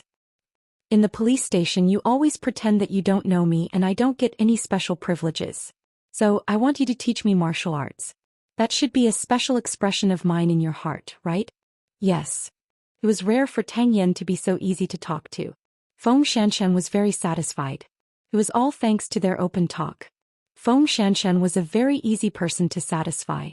At least her boyfriend had changed from a second-generation rich man to the captain of the criminal police force. It could be said that she was mentally prepared, right? That night the one who had a complicated feeling was Mu Qiqi. Seeing Yi Jingqing in such a miserable state, she was of course happy. But at the same time she felt a little uncomfortable. Because all these things happened to her sister. They were twins. Mu Tongxue was disheartened. It was normal for her to feel it. After Xing Xiao finished his shower, he came out of the bathroom. Seeing the little one in a daze on the bed, he walked over and hugged her. I don't remember teaching you to be sentimental. Your wife is very emotional. She learned it without a teacher. You don't have many days left, right? Xing Xiao suddenly reminded her. I really want to graduate early. Mu Qiqi was a little worried. Then I can focus on solving cases and don't have to run between school and the police station every day. You're right. There are some things that can't be taught in school. Mu Qiqi looked up at Xing Xiao in confusion. Then Xing Xiao leaned over seductively and moved the tip of his nose closer. For example, love. Bah. I remember third brother asking me if you have the final say in the family. He even used an idiom. Do you remember?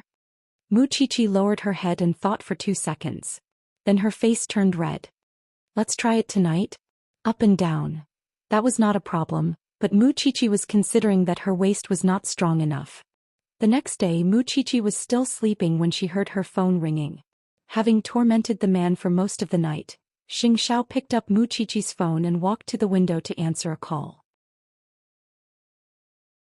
Initially he wanted to let her sleep a little longer, but it seemed that it was impossible now. In a high-end residential area in the city, there was another mass suicide incident last night.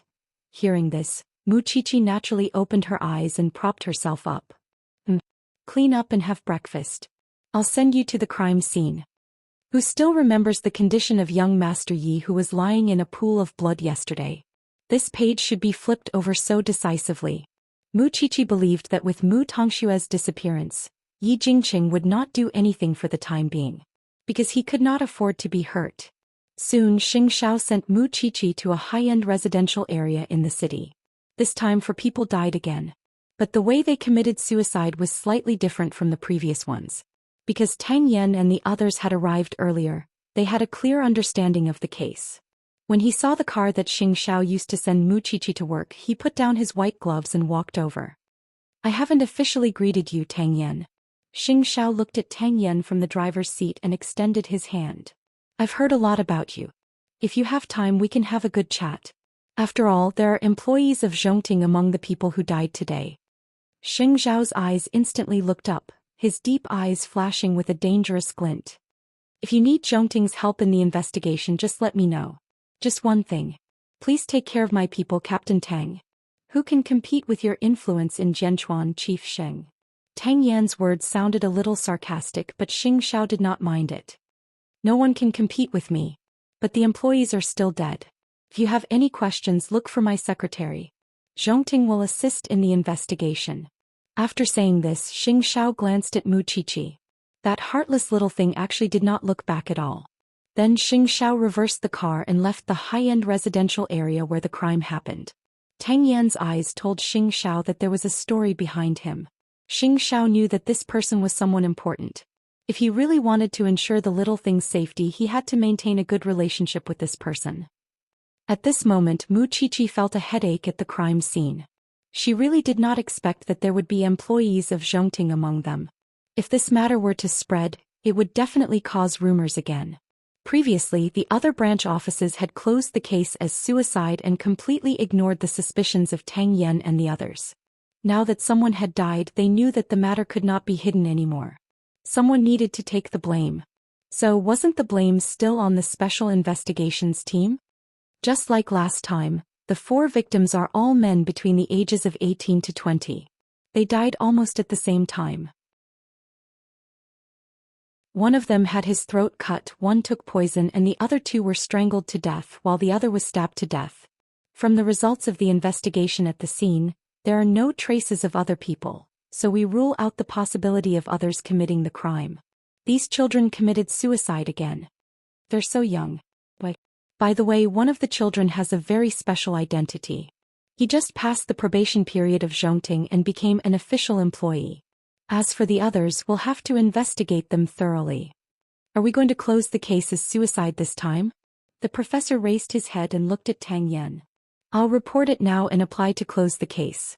Tang Yan walked out of the crime scene with his phone in his hand.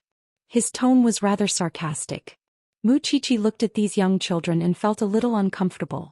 She really did not want Zhongting to be involved in this. This was a murder case. Previously, Chief Cha did not allow it. Now no one dares to take this hot potato. We're the only ones who can. If he had allowed it earlier, this case might have been solved quickly. Feng Xianxia felt wronged for her man. Mu Qiqi looked at her and did not say anything. Are you worried that Zhongting will not be involved? Mu Qiqi nodded, feeling a little uneasy. They're just employees of Zhongting. What can that prove? Besides, how do you think Xianxia uses his brain? He's not someone that those people can frame. Do you have no confidence in your man?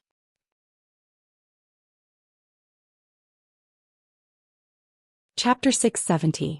Which man doesn't hate evil? Feng Xianxia rolled her eyes at Mu Qiqi. Don't think too much. It's fine as long as we get to the bottom of it. Mu Qiqi nodded. Thinking that she was surrounded by capable people, she was not so worried anymore. Tang Yan actually went to apply to close the case. The chief looked at him for a while and rolled his eyes at him. You're deliberately mocking me for not letting you investigate before, right? Now there are 8 lives and the higher-ups want us to solve the case within a time limit. I didn't think it through before. I'll try to give you a few more days. Do as you see fit. Then the chief asked the police in the previous district to transfer the information of the 4 victims to the Special Investigations team of the branch because they had to investigate the case together. Then Tang Yan held a meeting in the police station to sort out the clues and connections. Within a month, there were 2 consecutive mass suicides. Now let's sort out the key points. They were all male, around 18 to 20 years old. Their family conditions were difficult. Due to various reasons, they all dropped out of school and worked outside. This is the similarity that can be found in these 8 people. Now, let's talk about the current situation in your hands, Tang Yan said as he looked at everyone, especially at the information analyst. It's like this. I put the information of these 8 people on the internet for screening. Then I found that these 8 people like to surf the internet. Other than sleeping at work, they basically surf in internet cafes. The information analyst said.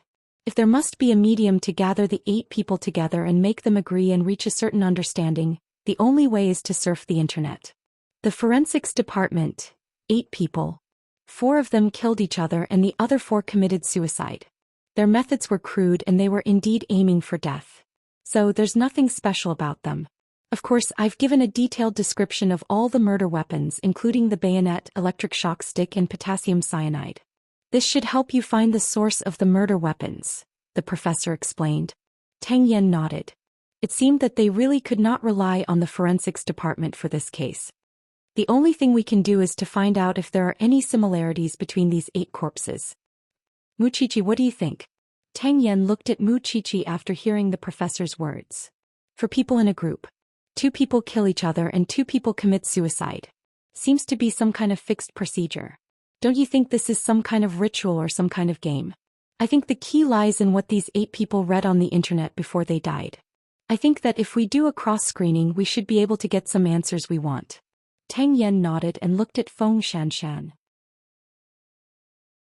What do you think? This man still knew to give her a chance to speak. I have a friend who likes to play online games. Whether it's domestic or overseas, he's very proficient. I'll go and ask him if this is something that's trending online recently. Here's the arrangement. The professor and the other forensic doctors will examine the body again to see if we missed any important information. Little Luo and Little Gao, go to the internet cafes that these 8 people frequent and ask around about the situation. Chi-Chi, you and Little Long will visit the families of the 8 victims and see if you can find anything. I remember that one of them is an employee of Zhongting. When you go to Zhongting, try to keep a low profile. Don't cause any trouble for the military industry in the country. After all, they are just employees of Zhongting. Feng Xianxian and I will go to the internet police for help and visit her friend. Although you are studying forensic science, you have enough brains. You can choose other things in the future. Let's go now.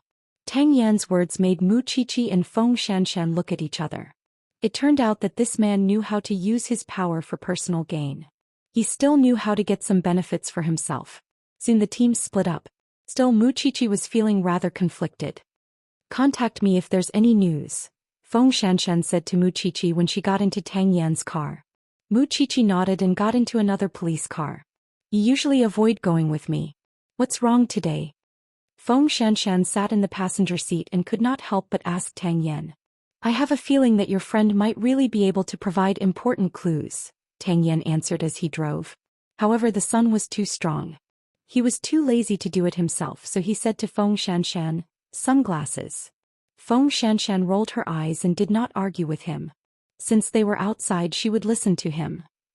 On the other hand, Mu Qiqi gave Xianxia a call. She was going to Zhongting for an interview later. She asked the relevant people to wait for her. Xianxia hung up and smiled helplessly at the phone. She was indeed the little one he had raised. Now she even found out about him. Then he called the internal line and called the secretary in. Your madam is coming later. Wait for her. I know. Madam is coming to visit because of that employee. I've already asked the people below to arrange for the relevant people to wait. Don't worry though. The secretary answered respectfully. I just don't know if she needs me to wait by her side when she comes later. Wait. Just wait. If she needs anything, just cooperate with her. The secretary seemed a little excited. Xianxia saw it and was a little confused. The secretary quickly explained, because I like Madam very much and I want to see her professional appearance. She's my idol. Xianxia snorted. His secretary had become that little one's fan? Let's go. Because the light emitted from that little one's body was really eye-catching. Soon Mu Qiqi brought the senior to Zhongting's building. When she entered the door, she did not need to report at all. She did not need to arrange anything. This made the senior a little embarrassed. Qiqi, Zhongting's management shouldn't be so lax, right? Senior, have you forgotten? I'm the boss's wife. Mu Qiqi smiled. As she said that, Xiao's secretary walked in front of Mu Qiqi. Madam, the HR manager and the child's superior are already waiting.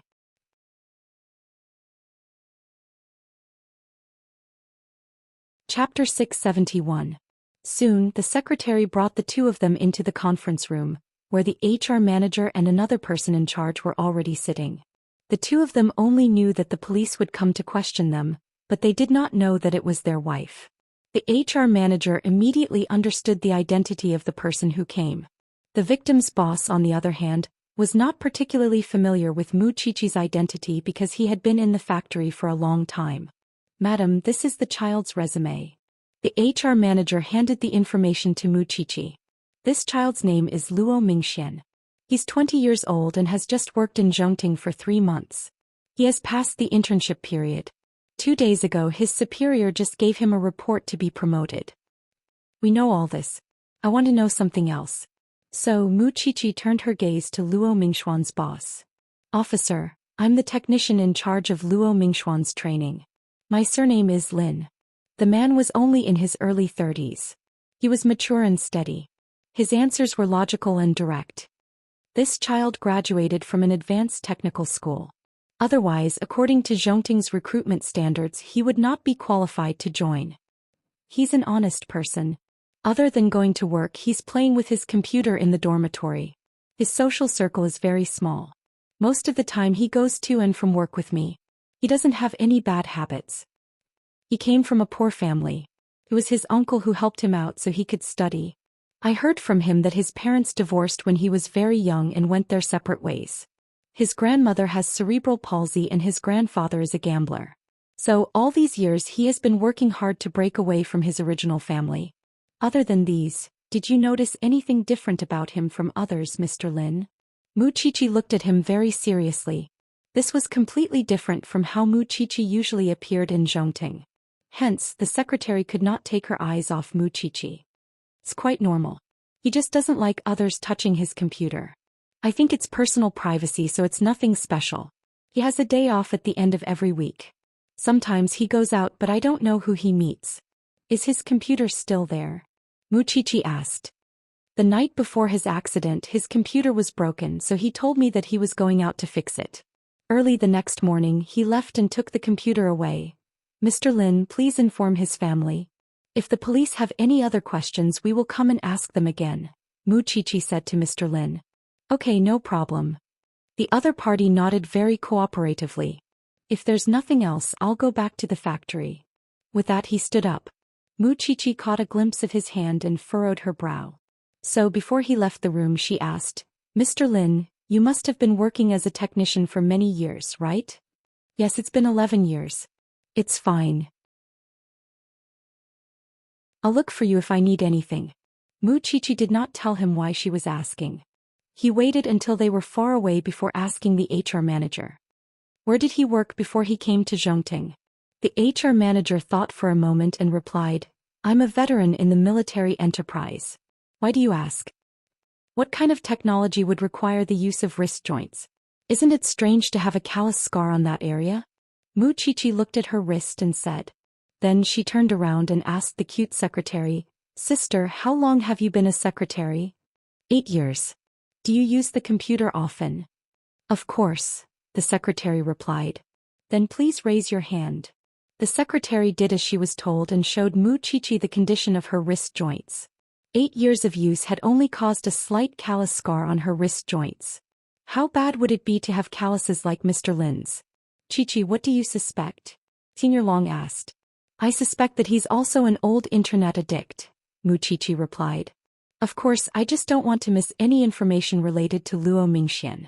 The most important thing now is to find Luo Mingxuan's computer. Manager, can you get the video of Luo Mingxian leaving Zhongting's dormitory that day? I want to confirm if Luo Mingxian took his computer out. Yes, madam. Also, I need a list of the employees who have contact with Luo Mingxian. I hope you can prepare it for me. No problem. The manager nodded. This person is gone from Zhongting. You have to be careful of the media. The reason why the criminal investigation team brought me is because it's normal for me to appear in Zhongting. It won't attract attention. You have to do the best PR at all times. Careful. Senior Long could not help but give Muqiqi a thumbs up. That's why it's really a waste of talent to let you be a forensic doctor. I just felt relieved, but now I'm worried again, Muqiqi said meaningfully. Madam, do you want to see the CEO? He's in his office, the secretary asked attentively. Senior Long, wait for me for 10 minutes. Muqiqi had something to say to Xianxia. Go. Muqiqi nodded and followed the secretary. The two of them entered Xianxia's office through the special elevator. Are you done? Xianxia looked up and saw Muqiqi. Muqiqi sat on Xianxia's lap and sighed. I came to ask questions.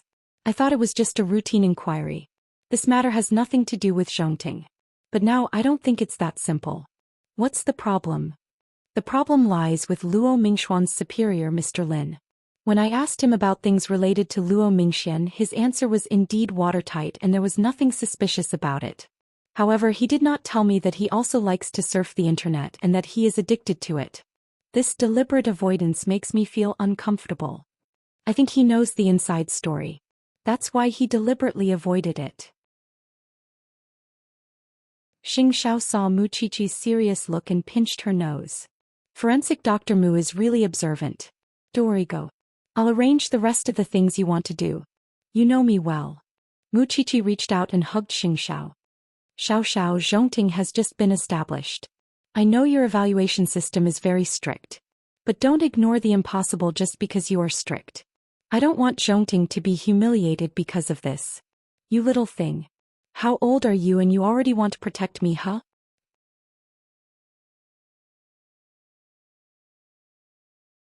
Chapter 672. Xianxia lowered his head and kissed her lips for a moment. Finally he smiled. Got it. Go. Mu Qiqi left the matter of the Lin family to Xianxia, and left Zhongting with Brother Long. It was only then that Xianxia called Su Che out. Go and investigate that Lin man. Report to me immediately if you find anything. Understood. Su Che immediately took action. Xianxia would only feel at ease leaving such matters to Su Che. Madam seems to be worried that Zhongting will be implicated.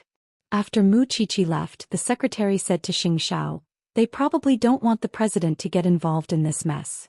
Xianxia didn't say anything. He knew what the little one was thinking. She had placed him at the center of her heart. On the other hand, Feng Xianxian brought Tang Yan to find her friend who was good at online games. The other party was currently fighting in the club. From the looks of it, he should have some family background to be able to spend money in such a high-class place. Xianxian? The man thought he was seeing things. I haven't seen you in a long time. Are you here to see me? This is Officer Tang from the Jianchuan branch's Special Investigations team. He's here to ask you something. Feng Xianxian briefly introduced Tang Yan behind her and sat down beside the man. I'm a good citizen. I definitely didn't do anything illegal. Don't be nervous. We just want to know if there are any interesting online games on the market recently. I know you're proficient in foreign news, so I came to find you.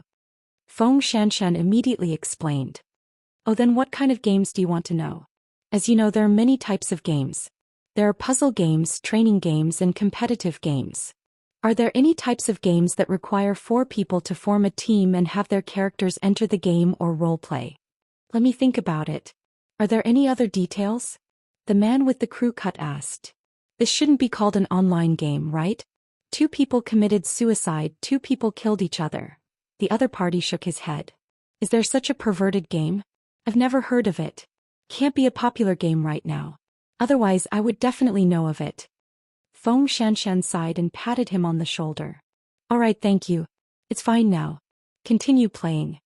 After saying that, Feng Xianxian got up. She thought that she could get something out of this man. But now it seemed that he had made a wasted trip. But just as they were about to leave, the man stopped her. Wait, Xianxian. I just remembered something. What is it? Recently there's a new forum called the Dark Abyss. I heard that this forum is very popular and very mysterious. It said that someone went in before and was scared out. I don't know if there's any information you're looking for, but you can give it a try. Alright, I understand. Feng Xianxian remembered this forum called the Dark Abyss. Your new boyfriend, right? Quite handsome, better than the scumbag from before. Before Feng Xianxian left, the man gave Feng Xianxian a thumbs up. Seize it. Feng Xianxian rolled her eyes at him. How could his eyes be so sharp? After that, the 2 of them left. Tang Yan immediately called the information analyst at the bureau and asked him to pay attention to the forum called the Dark Abyss. Are you familiar with this internet addict? Are you asking this as my boyfriend or as Captain Tang? Feng Xianxian deliberately frowned and asked Tang Yan, if it's Captain Tang, aren't you being too nosy? Boyfriend. High school classmate. Are you satisfied? Feng Xianxian raised her eyebrows and asked Tang Yan, can I treat Captain Tang's behavior as jealousy? Tang Yan did not say anything. He just reached out and opened the door of the SUV. Feng Xianxian followed behind and snickered. She felt a lot more comforted because she finally felt that she had some place in Tang Yan's heart. At least if it was in the past, he would not have done such a boring thing and asked such a boring question. Several teams gathered at the bureau in the afternoon, and each of them brought back different information. There shouldn't be any big problems with Zhongting, right? Feng Xianxian asked quickly when she saw Mu Qiqi. It's hard to say. Mu Qiqi thought of Mr. Lin. However, I also feel that it might be because I've gotten used to looking at people with suspicion recently. Everyone looks like a murderer. Maybe I'm just being paranoid. Tell us later and let everyone analyze it together. Won't we know? What about your side? Do you have any clues? I know about a forum called the Dark Abyss. For the time being, I don't know if it has anything to do with these two suicide cases. Mu Qiqi nodded. Everyone sat in the conference room of the bureau. Tang Yan had just come out of the autopsy room and was about to hold a meeting with everyone. However, at this moment, the chief brought a tall female police officer in a police uniform to everyone. I found a helper for you. This is Officer Gao. She specializes in fighting cybercriminals and has a lot of experience, the chief introduced. Tang Yan, you're still in charge of commanding, but you should listen to Officer Gao's opinion. She's an expert in this area. As soon as the chief finished speaking, the tall and slender Officer Gao walked up to Tang Yan and extended her hand. I've heard a lot about you. Welcome. Tang Yan was obviously just being polite. We're preparing for a meeting now. Officer Gao, will you join us? Of course. There are already 8 deaths now. It's just that. I'm a little curious. Why are there so many young girls in your special investigations team? They're forensic assistants. Do assistants have to attend meetings too? I thought they weren't official staff and didn't have the right to speak on the case. After saying that, Officer Gao deliberately looked at Mu Qiqi. Mu Qiqi and Feng Xianxian looked at each other and then got up from the table. You guys go ahead. We'll go to where we should be. Sit down, Tang Yan ordered. I'm still in charge here. Officer Gao's expression was obviously a little ugly. Although she had long heard of Tang Yan's straightforward personality and bad temper, she did not expect him to not give others any face. After all, they were of the same rank. These 2 children are used to following me to the field, so there's no need to send them away. Of course, Captain Tang has the final say here. The other party obviously did not intend to continue to push Tang Yan's buttons. However, Feng Xianxian was already obviously unhappy. This was because a woman's intuition had always been very accurate. This Officer Gao might not only be here for the case but also for the man.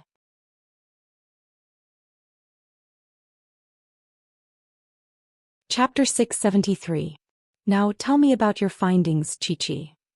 We visited the families of the 8 victims and conducted a comprehensive investigation of their social media accounts, but we didn't find any useful information. The only impression these victims' friends and relatives had of the deceased was that they were addicted to the internet. However, because surfing the internet is actually a very private matter, they don't know what the deceased usually did online. Mu Qiqi made a simple summary. At the same time, we also found a very strange point. The computers of these 8 victims were either damaged or lost for various reasons. Other teams continue. After Tang Yan heard this, he turned his gaze to the others. According to the information you provided, Captain Tang, we found the forum called the Dark Abyss. However, there are extremely high conditions to access this forum. Not to mention that the entrance is difficult to find, the address is fluctuating. According to the requirements, registered members need to pay a deposit of 100,000 yuan before they can officially join. We haven't been able to decipher it yet, so we can't check the contents for the time being. After hearing this, Officer Gao, who was sitting in her seat, laughed. This is a typical cybercrime. It should be under the jurisdiction of our department. We really shouldn't let you run errands for nothing. Officer Gao, what do you think? I can give you a detailed explanation now, but I don't want any unofficial colleagues to be present. After all, they're not from the police station. If the news gets out, who will bear the responsibility? After all, didn't this woman still feel that Mu Qiqi and Feng Xianxian were eye-catching? Therefore, the 2 of them consciously stood up. Captain Tang, let's go back to the forensics laboratory first. Tang Yan glanced at her and nodded. How about this? Officer Gao said that this case is a cybercrime and doesn't belong to our major crimes division. I'll go to the chief now and hand the case over to you. Officer Gao's expression turned ugly again. She really didn't expect Tang Yan to protect these 2 interns so much. Perhaps the chief had heard that the 2 of them were arguing, so he specially came out of the office and said to Tang Yan, you have to believe in Officer Gao's professionalism. Listen to her arrangements. Xianxian and Qiqi leave for now. Since the director has spoken, of course I will do it. However, I would like to ask the director to immediately transfer the case. Since cybercrime is not within our jurisdiction, we should do what we should do. There is no need to hold a meeting. Look at your temper. Officer Gao came all the way here and this is how you treat your guests. Don't throw a tantrum. Tang Yan was not afraid of the director, but Feng Xianxian was. Mu Qiqi, let's go. Mu Qiqi nodded and left the meeting room, returning to the forensics lab. Two sensible children after all. Seeing that Officer Gao was satisfied, the chief walked up to Tang Yen and said, "Don't be so stubborn. Let's start the meeting and try to solve the case as soon as possible." Tang Yen did not say anything else. He only gestured for Officer Gao to go forward and explain what a cybercrime was. "Do you think that woman is targeting you or me?" Sitting in the morgue, the two couldn't help but gossip. "It should be directed at the two of us. After all, they are experts and we are just interns." Mu Qiqi shrugged. However, Captain Tang has always been willing to sacrifice everything for the sake of the case. What happened today? He wants to fight that Officer Gao to the end. How would I know what's wrong with him? Feng Xianxian didn't think much of it. At this time she wouldn't think that Tang Yen was doing it for her. "You didn't tell him about Zhongting's situation just now? They don't like us now. What if we tell them about Zhongting and they use it as a pretext?" Mu Qiqi snorted.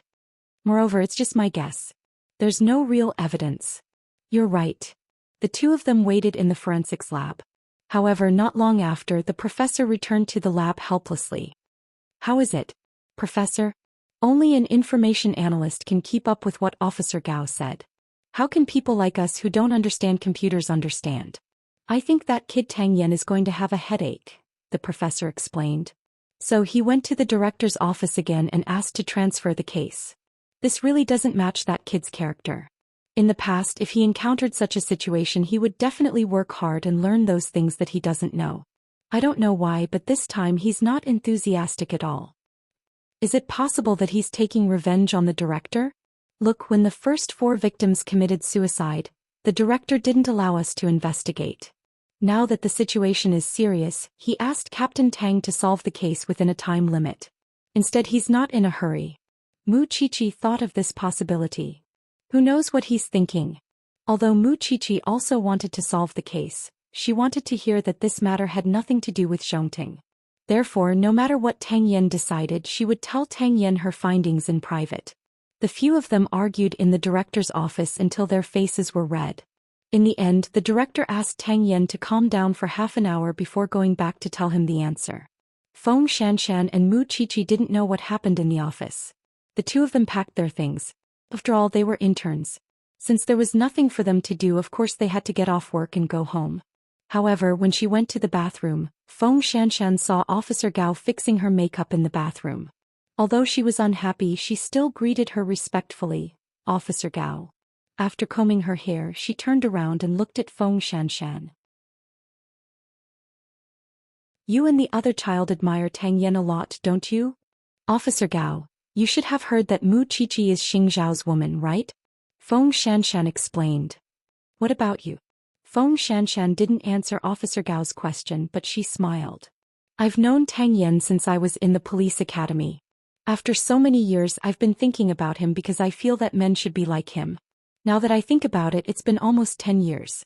Officer Gao, isn't it strange for an intern like me to say this? An intern will become a permanent employee sooner or later, and you've been by his side all this time. It's hard to guarantee that you won't fall in love with him over time. I'm just here to tell you in advance that Tang Yen is the man I like." Feng Xianxian smiled and walked to the sink. She slowly washed her hands and then answered Officer Gao. "What a pity, Officer Gao. You're still too late. You've known Tang Yen for 10 years, but he's sleeping with me at night."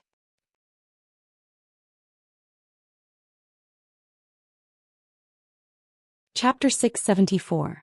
She could imagine the expression on Officer Gao's face behind her. Then she told Tang Yen about it. After Tang Yen read the message, he did not even frown and silently put away his phone. He did not tell the team, not because Feng Xianxian could not be seen, but because he felt that it would be inconvenient. However, if this matter was made public, he would not feel that there was any problem. He was a prodigal son who mixed in relationships.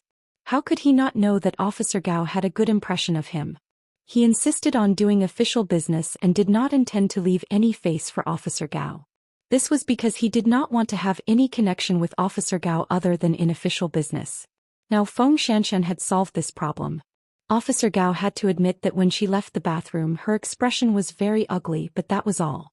She had been paying attention to Tang Yen for many years and knew that Tang Yen had many girlfriends, but none of them lasted long.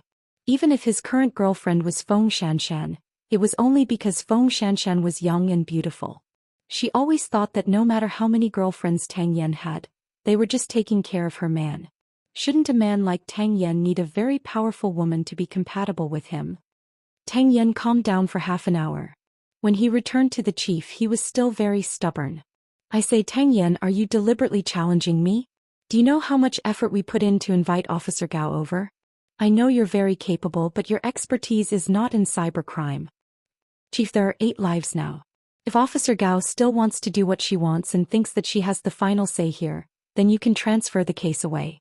You're really hopeless. The chief had no choice but to turn around and try to persuade Officer Gao. In the end, the other party compromised.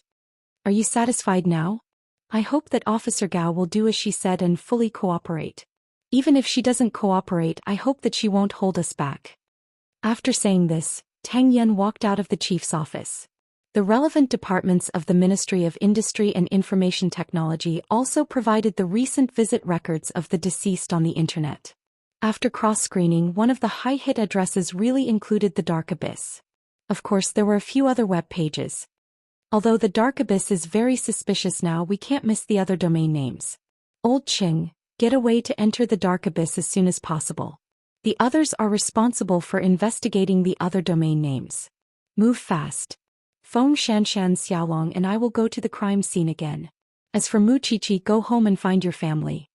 Because Feng Xianxian told Tang Yan about Mu Qiqi's discovery in Zhongting, Tang Yan asked Mu Qiqi to follow Mr. Lin's lead. The entire deployment did not include Officer Gao's position, so she asked Tang Yan directly, "What about me? If you need anything, Officer Gao, I'll definitely let you know." After saying that, Tang Yan said to everyone, "Let's go." Officer Gao crossed her arms and snorted coldly. She had never been treated so coldly before. It was the first time she had been treated so coldly by Tang Yan. Although she admired this man, he was too rude to her. But she had no choice. After all, she was the one who had promised to follow Tang Yan's arrangements. When Mu Qiqi walked out of the police station, she saw her man's car. However, before she got into the car, she caught a glimpse of Officer Gao walking out of the police station's main gate. Mu Qiqi got into the car and regained the arrogance that she should have as the daughter of a rich family and the wife of a Xiu. This made Officer Gao feel uncomfortable from the bottom of her heart. However, some people were born with better conditions than you. This was determined at birth. Officer Gao got into her car. She did not dare to compare herself with Xing Zhao's car. She drove at full speed and soon disappeared from Mu Qiqi's sight. Mu Qiqi smiled and found it very interesting. Xiao, does this woman not have the fate of a queen, but she has the disease of a queen? A proud woman will see all those of the same sex who are more outstanding than her as opponents and silently compare them. I know. Mu Qiqi replied. But I don't think she's competitive at all. Conceit is actually a sign of inferiority. She thinks she has everything, but in fact she lacks everything. Xianxia was not in the mood to care about others. He directly pulled Mu Qiqi onto his legs. The HR manager asked me to pass something to you, but I won't give it to you for free. Mu Qiqi remembered that she had asked the HR manager to help investigate the video. She quickly hugged Xing Zhao's neck and acted coquettishly. You know that I'm curious, but you still torture me like this. Show me first and then I'll agree to whatever you want. This thing had the identity of a rich young lady, but she had lost her childishness in the outside world. She was clearly 20 years old, but she exuded the charm of a mature woman. Just rubbing against his leg was enough to elicit a reaction from him. Xing Zhao could not bear it anymore, so he whispered to Su Che, "Drive faster." Mu Qiqi heard the change in his voice, so she chuckled. There's still some distance to go home. The nearest place is your office in Zhongting. Are you sure? Of course I don't care, but when I get home my parents will be there. Besides, can you hold it in until then? Xing Zhao really wanted to hug this thing and melted in his arms. Su Che, let's go to the company. Su Che did not say anything. He quietly changed direction and drove the car back to the company. When the two returned to the company, they closed the door of the office and released their inner desires for each other on this tall building. Mu Qiqi only felt that this man seemed to have gone crazy, gnawing on her skin and nerves. But the next time she came she could not look at the sofa here. Xing Zhao's office clearly had a separate lounge, but he was not interested in the big bed. The two sat on his office chair still joined together and not separated.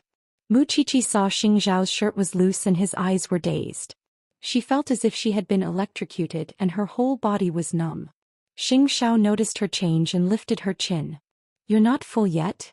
Oh, you promised me. Show me the surveillance." Xing Zhao's posture did not change. He just turned on the computer and played the surveillance for her. At that time Luo Mingxian did leave with the computer and it was very early. "You must have investigated that man with the surname Lin, right?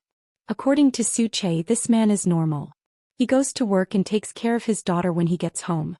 He used to be addicted to the internet, but in recent years he rarely has the time to indulge in it."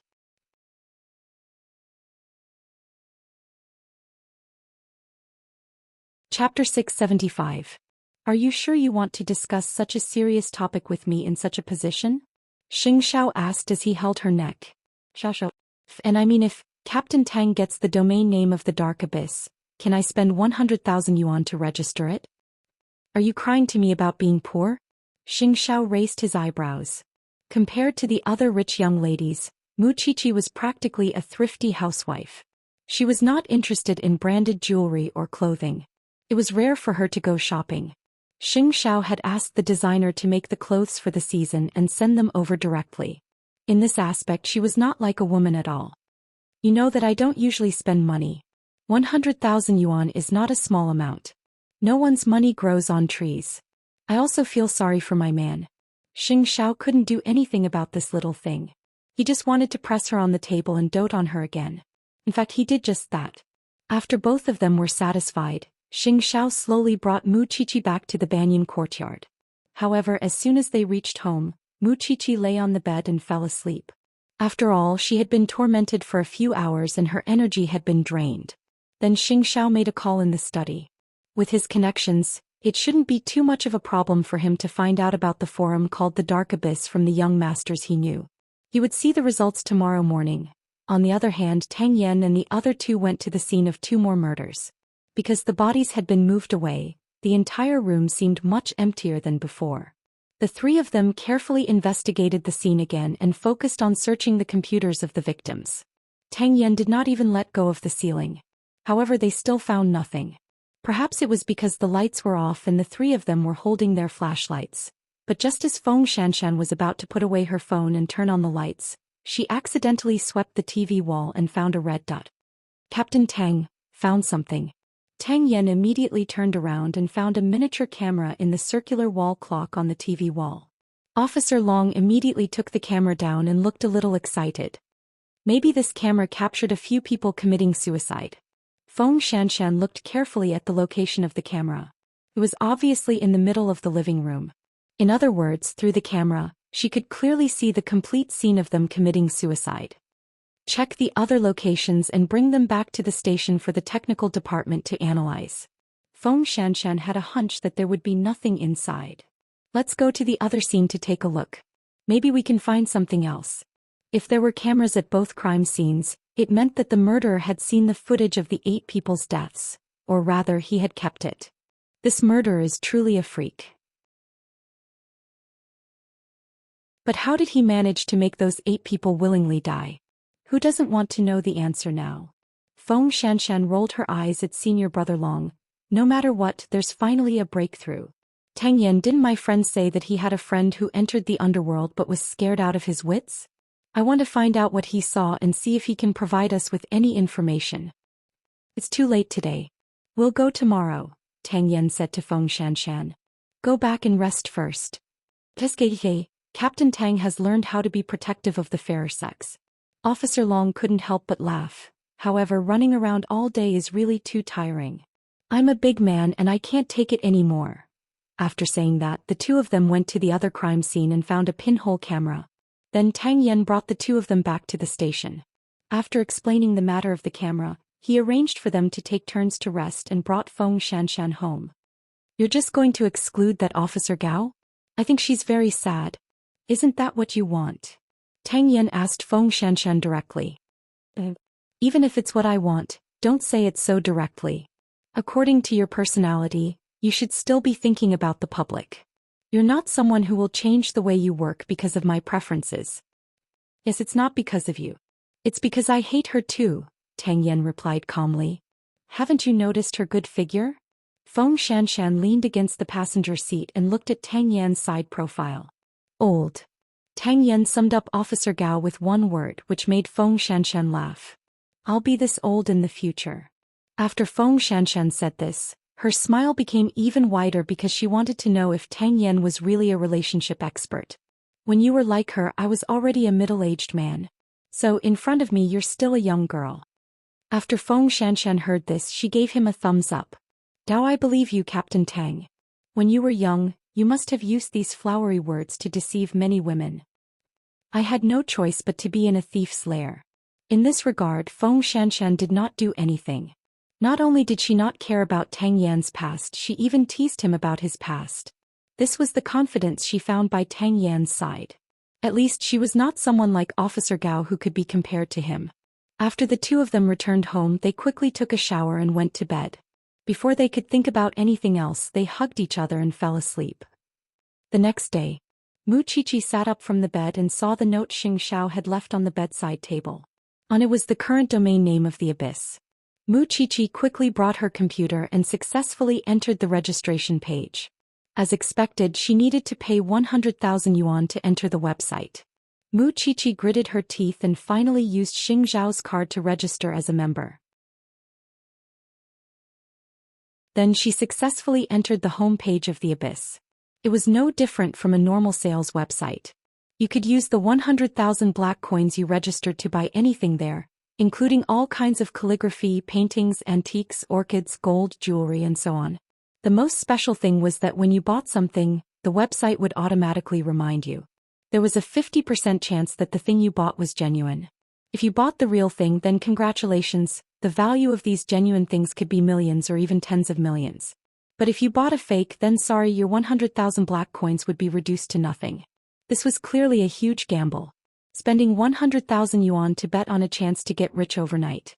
Mu Qiqi continued browsing and found that someone had really bought the real thing. Moreover, there was a series of professional procedures such as an appraisal certificate. However, other than that, there was nothing special. Then Mu Qiqi immediately called Tang Yan. Captain Tang, I've entered the Abyss.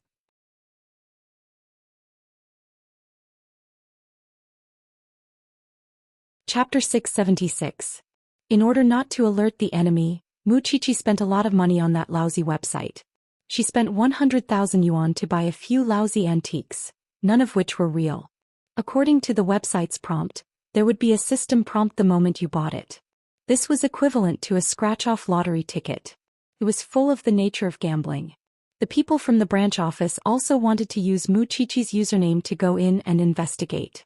However, perhaps because they sensed that the IP address had changed, Mu Qiqi's account was prompted with an abnormality and she could no longer log in.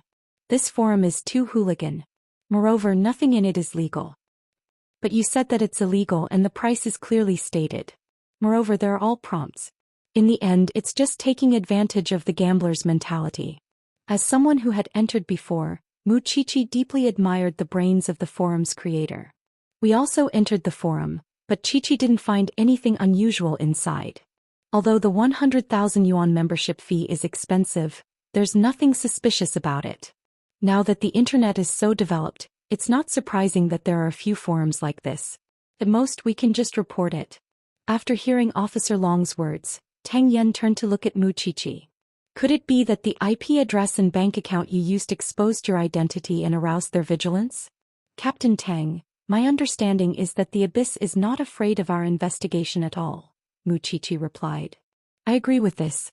If the Abyss is really afraid of an investigation or if it has something to do with the 8 lives this time, they would have closed the entrance long ago. How could they still allow us in?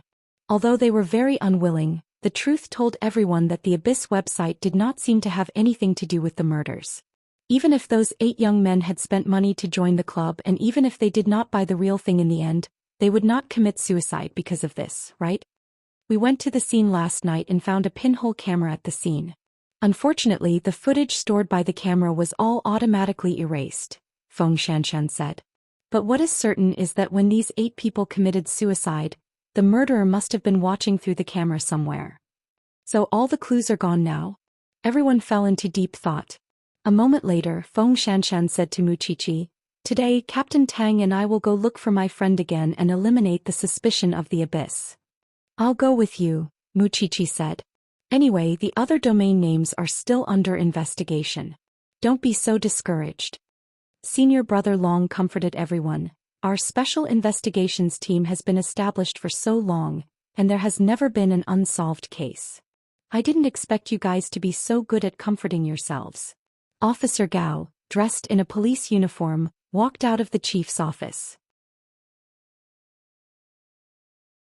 "I've said it before. This is my field. If you want to rely on the previous methods to investigate, it won't work. Cybercriminals hide behind computers and monitor everything. You must have seen the video of you going to the crime scene yesterday. Maybe he's laughing in his heart. These idiots are too gullible. Since it's your field, why do you have to put it in the special investigations team to investigate?" Tang Yan asked Officer Gao. "That's because you've been trying to catch this murderer for a long time. I've asked an information analyst to search for past cases. As long as there's a similar shadow, I've dug through all the files. Your cyber police still couldn't find the murderer. It's just that in the past the murderer wasn't this vicious. Are you guys afraid of taking responsibility and trying to stir up trouble here?" "Tang Yan, I think I've been patient enough with you. When you say these words, you better know your limits," Officer Gao said angrily. "How about this? I'll leave Officer Long and Old Qing to you. You can use the resources at your disposal. I want to see if you can find the murderer." Who's afraid of who? The 2 bosses were saying harsh words, and the shrimps below expressed that they were innocent, especially Officer Long. "You didn't want to follow this white bone demon either, okay? Captain Tang, you guys take care of Officer Gao. The rest of you follow me out." Tang Yan gestured to Officer Long to calm this woman down and not cause any trouble. Although Old Cheng and Officer Long were extremely unwilling, they didn't dare to disobey Tang Yan's orders. They could only watch as Tang Yan left with the others. "It's because we don't usually go online, so we don't know what new things young people like to play these days." The professor sighed helplessly. "But forget about me. I'm already a bag of old bones. Why don't the 2 of you like new things?" Feng Xianxian and Mu Qiqi looked at each other and didn't say anything. The 2 of them seemed to be getting further and further away from their identity as girls. However, just as Tang Yan was about to bring Feng Xianxian and Officer Long to find her friend, the professor pulled him to the side and said, "No one else knows about you and Xianxian, right? Except for Mu Qiqi. But just now, that woman surnamed Gao has already brought this matter to the chief." The professor was a little unhappy. "Although this is your private matter and others have no right to interfere, what the chief thinks is another matter. You deal with it yourself." "Understood." Tang Yan only said 2 words. He didn't have the time to deal with Gao Qiqi now. However, he would remember this grudge. The 3 of them traveled together and once again found Feng Xianxian's friend at the high-class club. "Xianxian, what do you want to ask this time? We want to know where your friend who was scared out is. Is it convenient for us to talk?" Feng Xianxian directly stated her purpose of coming. After hearing this, the other party hesitated for a few seconds. Finally he nodded. "I'll help you contact him now." After saying that, Feng Xianxian's friend walked out of the club and made a call. When she came back, she told them, This friend of mine doesn't seem to be in a good mental state. He's been seeing a psychiatrist recently and can't take any stimulation, so he refused." When Feng Xianxian heard this, she glanced at Tang Yan and Mu Qiqi and didn't force them. "All right then. Sorry to disturb you today." "It's fine." Feng Xianxian felt that the other party didn't tell her everything. But since the other party was unwilling to tell her, she naturally couldn't continue asking. The 3 of them walked out of the club in silence.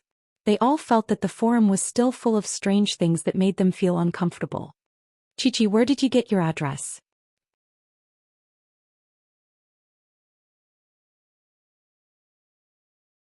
Chapter 677.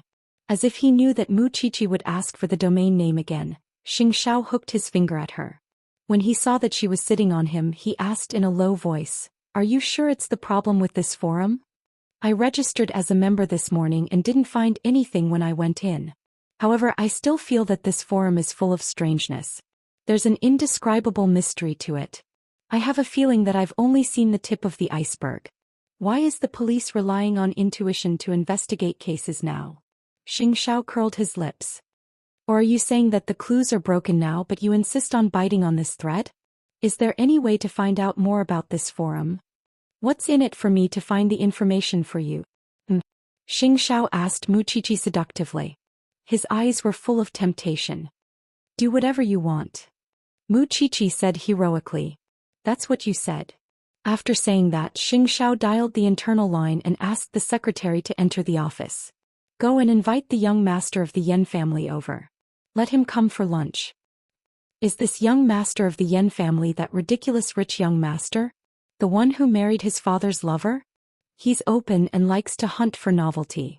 If there's no news about him, then there's really nothing suspicious about the dark abyss. After saying that, Xianxia pointed to the sofa at the side. Go and wait. I'll go to the meeting first.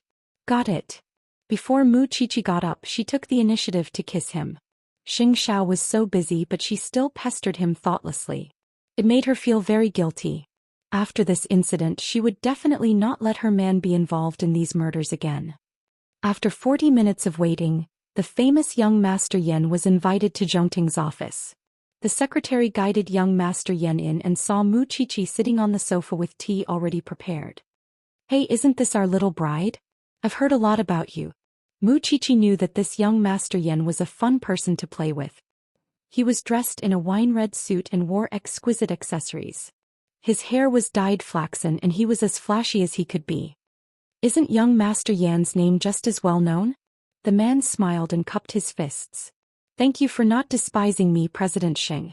We can still be friends. I'm really sorry. I have something to ask of you today. Muqiqi gestured for him to sit down. Young Master Yan leaned against the sofa in confusion. After a few seconds he pointed at Muqiqi and said, Could it be because of the forum? Muqiqi nodded. Last night your President Xing called me in the middle of the night and asked me for it. Did you go in and play? I'm a shallow player. I want to know how deep it is. Muqiqi looked at him seriously, hoping that he would tell her the truth. After young Master Yan heard this, he pondered for a few seconds and then asked, You spent 100,000 yuan? Yes. Muqiqi nodded. I also heard that you have to spend millions to watch a good show. Young Master Yan replied, Although I also like to hunt for novelty, I still feel the pinch if I have to spend 1,000,000 just to buy curiosity. However, I can share a few pictures with you. With that, young Master Yan took out his phone, flipped through a few photos and handed them to Muqiqi. After Muqiqi finished looking at them, she was stunned. That was because the photos were none other than the 4 dead people from 2 days ago before they committed suicide. Young Master Yan, do you know that these 4 people are dead? Who doesn't know now? Young Master Yan suddenly became a little gloomy. But didn't they commit suicide? They can't blame others. Where did these photos come from? A few rich friends shared them. I don't know where they came from. They probably spent millions. After listening to young Master Yan's words, Muqiqi fell into deep thought. With these photos she could be sure that the forum was definitely related to the 8 dead people. Little bride, there are too many messy things on the internet. You're a forensic doctor. How can you manage them? Besides, they're all suicides. No one can stop them. Muqiqi put away her serious expression and smiled. You're really easy to talk to. You don't have the airs of a young master. I don't know anything. The only thing I have left is my tongue that won't rot. Young Master Yan laughed heartily. I really thought that President Xing wanted to treat me to a meal. So there's another purpose. I was the one who begged him. Besides, who said that I didn't sincerely invite you? This young Master Yan looked like a good-for-nothing. However, Muqiqi felt that from this man's way of talking he was just hiding his elegance. In fact, there was a gap in his heart. Otherwise, Muqiqi felt that her man would not have become friends with him. Little bride, you really know how to talk. So, can you send me the photos? Young Master Yan shrugged. What's wrong with that? In any case, he had never seen the so-called million-yuan VIP account. He only had a few photos sent by others. After Muqiqi kept the photos, she sent them to Tang Yan. The forum was definitely worth investigating. Moreover, the waters were very deep. That afternoon Muqiqi had lunch with Xianxia and young Master Yan. The atmosphere was rather relaxed and cheerful. This person was indeed eloquent and could spit out lotus flowers. Then Muqiqi went to meet up with Tang Yan and Feng Xianxian. These photos are of Luo Mingxian and the others before they committed suicide. Since someone took such a picture and it was before they died, does that mean that many people were watching them commit suicide? Young Master Yan told me that only people who spend more than 1,000,000 yuan are qualified to see such a big scene. Can we assume that the benefit of those million VIP users is to watch these 4 children commit suicide? Muqiqi's deduction sounded a little crazy and unbelievable. But it was very strange, making people feel that it matched the truth. I keep feeling that we're getting closer and closer to the truth. Can't we, the police, find out who's behind the dark abyss? The forum only provides a platform for those internet experts to roam around. Who are you looking for behind the scenes? They're all hiding behind the computer. Who are you looking for to be responsible? Tang Yan answered. Not only that, the people from the technical department replied that the anti-reconnaissance technology of the dark abyss is very mature. It doesn't seem to be domestic technology. So, Captain Tang, are you saying that we really have to spend 1,000,000 yuan to verify whether the so-called VIP users are watching the children commit suicide?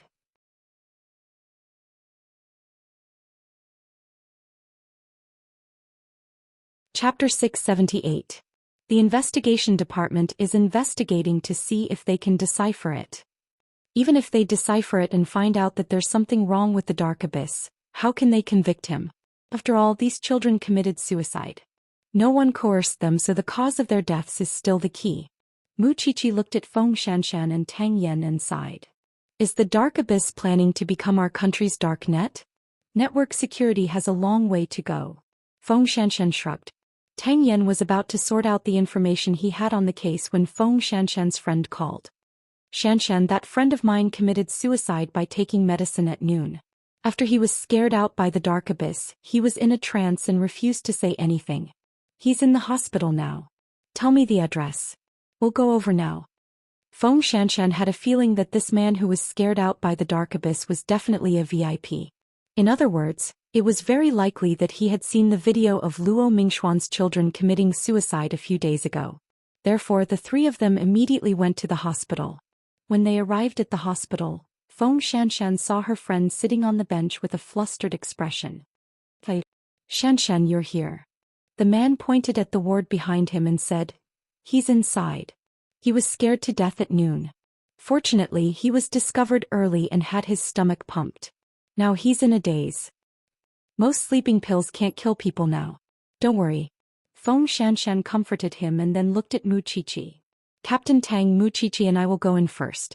Because girls were relatively less aggressive, the other party would not be so wary of them. Go. I'll be outside. Call me at any time. Tang Yan nodded. He was also prepared to communicate with this man called Xiao Yu. Muqiqi and Feng Xianxian gently pushed open the door and saw the boy sitting on the bed with his arms around his knees. His face was pale. When he saw the 2 of them, he was immediately frightened. Who are you? I don't want to see you. Who are you? Get out, get out. We don't have any ill intentions. Get out, or I'll die in front of you. The 2 of them had no choice but to leave and close the door. He's too emotional. Muqiqi looked at Tang Yan and shook her head. I heard it. Let me try. Then Tang Yan pushed the door open and walked in. Feng Xianxian could not help but laugh. We're 2 women and we ran into trouble as soon as we went in. I really don't believe that a man like him can subdue the other party. However, after Tang Yan had been in the room for more than 5 minutes, there was no sound of shouting. Feng Xianxian and Muqiqi were amazed. I think this person's sense of security is on the verge of being destroyed, so when we go in he will be very repulsed. But when Captain Tang goes in he will be quiet because Captain Tang himself gives people a sense of security. You're right. Feng Xianxian nodded. I really want to know what they said inside. In the ward, Tang Yan was sitting next to the man's bed, but both of them were silent. After a long time, Tang Yan said, I used to be an undercover drug dealer. I was forced to do a lot of things such as hitting women and kidnapping children. If I hadn't been obedient at that time, I might have been stabbed by the other party. Then, you escaped? This topic indeed attracted the other party's attention. Yes, not only did I escape but I also destroyed the drug den, Tang Yan said. Men are not as weak as you think. When they are strong they can do a lot of things that you can't imagine. So you don't have to be afraid. The man seemed to have been seen through. Only then did he let down his guard and asked Tang Yan, "How do you know I'm afraid?" There was a period of time when I was undercover. I was also paranoid all day long. I felt that someone was trying to harm me because I saw a lot of dirty things. I almost broke down because I couldn't take it anymore, just like you are now. The man pursed his lips timidly. Obviously, Tang Yan had guessed what was on his mind. Then are you still afraid now? I'm now the national champion of mixed martial arts and kickboxing. I'm still a criminal police officer. I specialize in catching criminals. I want to stop the things I'm afraid of from happening to others like you. After hearing Tang Yan's words, the man was finally not so afraid anymore. Only then did he dare to take the initiative to say something. "Officer, can I become as strong as you? As long as you want to, you can. Then can you help me? I can introduce you to all my coaches and make you stronger," Tang Yan promised. "The reason why you're afraid now is because you feel small and fragile. It's as if you'll break at the slightest touch. Then you have to become stronger." The man seemed to be encouraged and his fighting spirit was ignited. "You're right. I should be braver. Although I feel disgusted when I think of those scenes, I must become stronger. You can tell me what disgusting things you saw. Only by smashing these disgusting things can you be completely cured. Looking straight at them is the only thing you have to do now." After hearing Tang Yan's words, the child fell silent again. However, after a moment he crossed his arms and said, I saw two people killing each other on the forum of the Dark Abyss. I was scared out of my wits. I quickly left. Later I heard that the 4 people really committed suicide. I was very scared because I felt like an executioner. As expected, Wuxia was right. The so-called benefits of having 1 million VIP users were that they could watch the livestream killing. As for this child, it was obvious that he had been dragged into it by his curiosity. However, he was kind by nature, so he would be traumatized. Can you carefully recall how you entered and how you saw the livestream? At first, I heard about the Dark Abyss because I heard that I might be able to buy calligraphy and paintings that my father likes. So, I went in a few times and bought a lot of fakes, but I also bought real ones. After a while, I spent a lot of money inside. That day, I was looking for antiques inside and wanted to try my luck. However, the system suddenly reminded me that there was a livestream benefit and gave me a livestream address. I thought it was that kind of thing like beautiful ladies or something, so I clicked in. After all, it would be a waste not to watch it. But when I went in, I understood.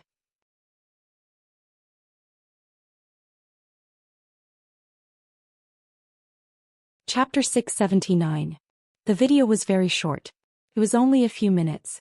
I was so scared that I backed out and then you were hesitating about whether you should call the police. Tang Yan said what was on his mind. But why didn't you have the courage? Because after I upgraded to 1 million members, I signed a confidentiality agreement with the Dark Abyss. But I thought that the Dark Abyss was just afraid of being investigated. I didn't expect there to be such a service. If I leak the secret, not only will I have to pay 100 million in compensation, but I will also be tracked and threatened by the Dark Abyss. So, I'm very conflicted. I'm really afraid. Are there many people watching the live broadcast? Tang Yan diverted the other party's attention to ensure that he wouldn't fall into fear again. I don't know. There's no indication. Officer, does this count as me not reporting what I know? Did I break the law? Don't be nervous. Tang Yan comforted him. We will definitely break through what you're afraid of, and you've done a great service by providing us with clues. The other party heaved a sigh of relief. I feel much better now that I've said it. I also believe that the officer will protect me. The two of them chatted in the ward for a full hour. When Tang Yan walked out of the ward, Xianxia and Wuxia were almost asleep. How is it? I've sent someone to protect him. After all, he's our witness. After saying that, Tang Yan handed the phone to the two of them. Go listen. This person was recording. Xianxia knew that people who had dealt with drug dealers must be hiding a lot of thoughts and skills.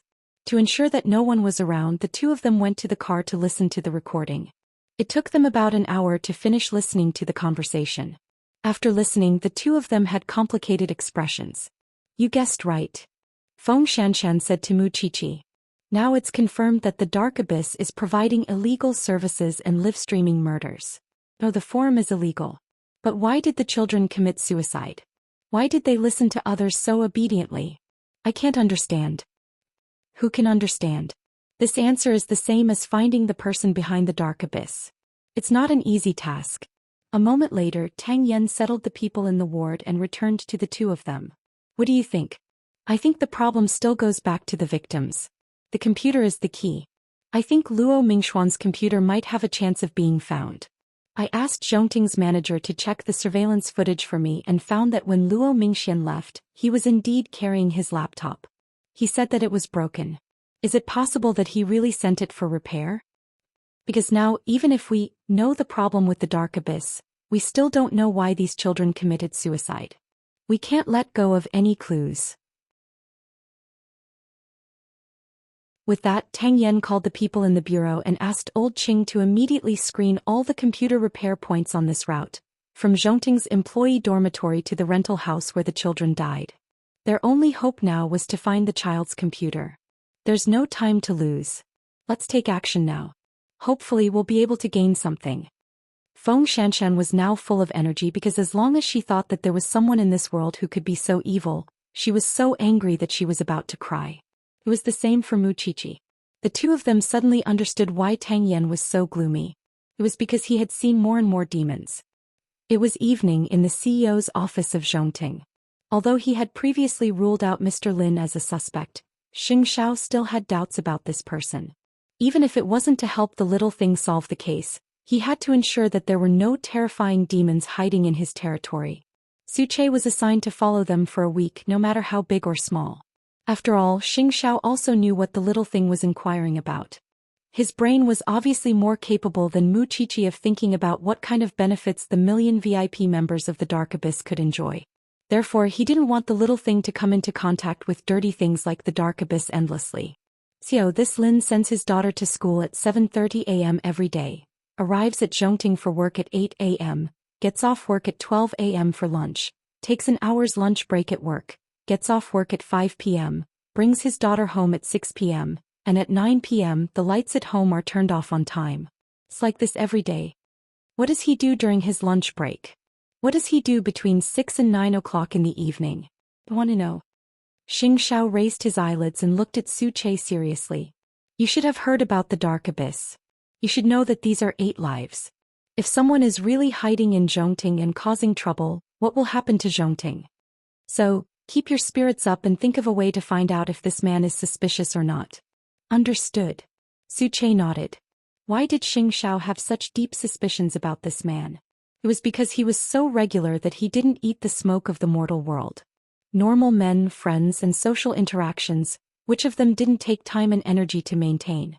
He was so punctual that it felt like he was acting for them. Even someone like him couldn't go home on time every day.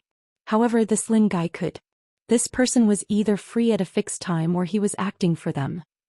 At this moment, Mu Qiqi and the others were still sweating profusely as they searched for Luo Mingxuan's computer. From Zhongting's staff dormitory to the crime scene, several teams of people searched one by one, asking questions one by one, and went through all the repair points. Finally, in an old repair point, they asked about Luo Mingxuan's computer. This child came and asked. At that time he took the computer and asked if our technology could repair it, but our people were helpless, said the owner of the repair shop. Can you remember any more details? I remember that child because when that child appeared he looked very flustered and he was running over. When he took out the computer his hands were shaking. At that time, our staff saw that the computer was poisoned and could only reinstall the system. He said that it was too late and then he ran away with the computer. Is there anything else special? Mu Qiqi tried to remind him. Boss, please think about it carefully. I still remember his computer screen. It was a dark red screen that kept flashing. It was quite strange. Later, our technology told me that it might have been controlled remotely.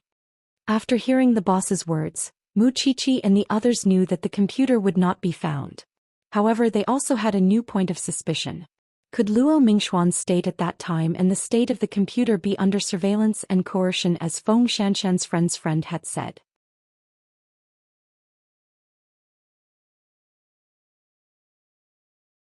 Chapter 680. Captain Tang, who was usually the most hardworking, had been reminding everyone to rest for the past few days. This surprised the people in the bureau, and they looked at him with curiosity. Tang Yen glanced around and snorted. Or do you want to stay and continue investigating the mastermind behind the dark abyss? When everyone heard this, they immediately scattered. When only Feng Xianxian and Captain Tang were left, he said to Feng Xianxian, "You go home first. I'll go to the chief's office to give a briefing." "I'll wait for you in the car," Feng Xianxian said. Mu Qiqi could not stand the sudden mushy atmosphere between the two of them, so she immediately called her man. Of course, she wanted to see Xing Xiao the most at this moment because her man always gave her a lot of ideas. The deeper the case went, the more they saw, but at the same time the more doubts they had.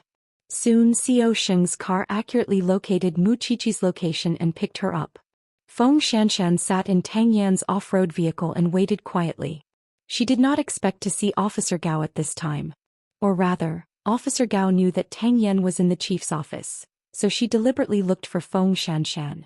Guess what Tang Yan and the chief said in the office? Feng Xianxian sat in the front passenger seat and looked at Officer Gao with interest. She wanted to know what she was going to do next. Officer Gao leaned against the door of the off-road vehicle and smiled. She then told Feng Xianxian, "I told the chief about your relationship." After Feng Xianxian heard this, her eyes naturally darkened. "Do you think you will affect Tang Yan's career?" Feng Xianxian only felt a surge of anger in her chest. It was about to break through her body and make her lose control. However, when she thought about it, she was Tang Yan's girlfriend. No matter how much Officer Gao jumped up and down, she had no chance of getting Tang Yan. Therefore, she burst out laughing instead. "Officer Gao, you might not know my man, right? He's a rebellious person. The more others don't let him do something, the more he wants to do it. Not to mention that we're in a sweet relationship now. Even if we break up one day, you still won't have a chance. Do you know why?" Feng Xianxian stuck her head out of the window and looked at Officer Gao. "Because he doesn't like your style. He doesn't like old ones." Officer Gao seemed to be provoked. She stomped her feet, glared at Feng Xianxian and left the SUV. Although Feng Xianxian had the upper hand verbally, she was still worried about Tang Yan. He didn't know what this person would say to the director. In the director's office, the director was indeed talking to Tang Yan about his personal affairs. "I heard that you are in a relationship with an intern assistant in the forensics department. Is that true?" Tang Yan was reading the file. After hearing this, he paused for a second and asked the director, "Can't I?" "Of course. But Tang Yan, I hope that you can consider others. After all, you are my right-hand man now. Of course, I hope that you will have a bright future. Don't tell me that you want to be in the front line of criminal investigation when you're already decades old." "There's nothing wrong with that," Tang Yan said bluntly. "I just hope that you will consider it. In the future, she will also be very outstanding and won't disappoint you.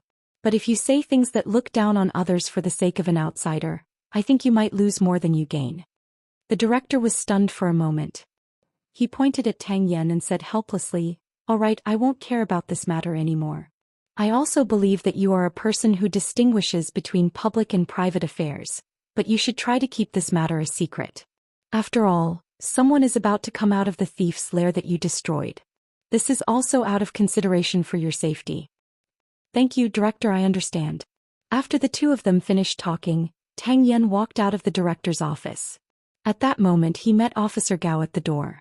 Officer Gao thought that Tang Yan was not good with words. At least he looked a little dull when it came to relationships.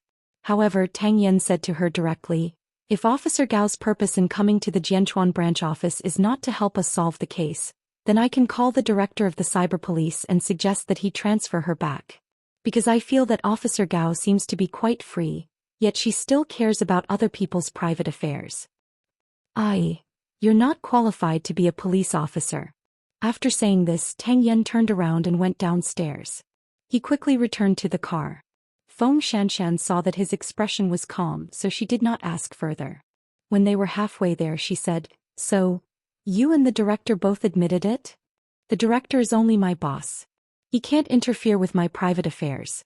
You won't fall out with the director because of me, will you?" "Read less romance novels," Tang Yan said coldly. "Do you think everyone in the world is an evil mother-in-law in novels? Even so, it depends on my will." Xianxia patted her chest. She also felt that she was thinking too much. I'm afraid that you'll give up on me, although my rationality tells me that it's impossible. At this moment, Tang Yan actually thought about the director's words in his mind. It was because the director had reminded him that those people were coming out.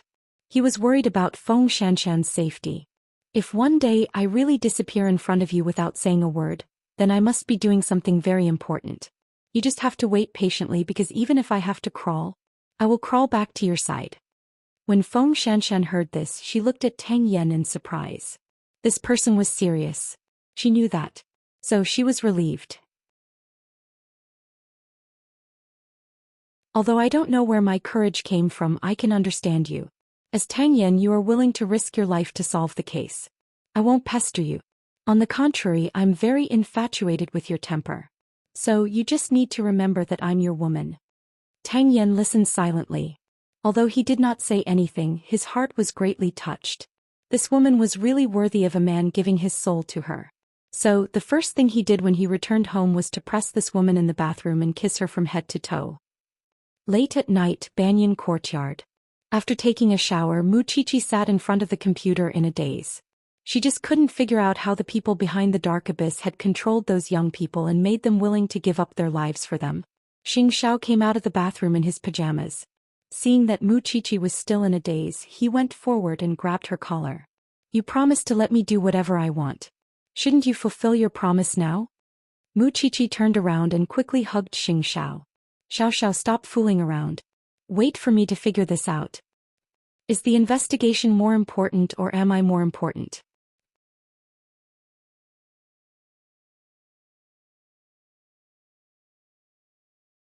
Chapter 681. Xianxia looked down at her from above.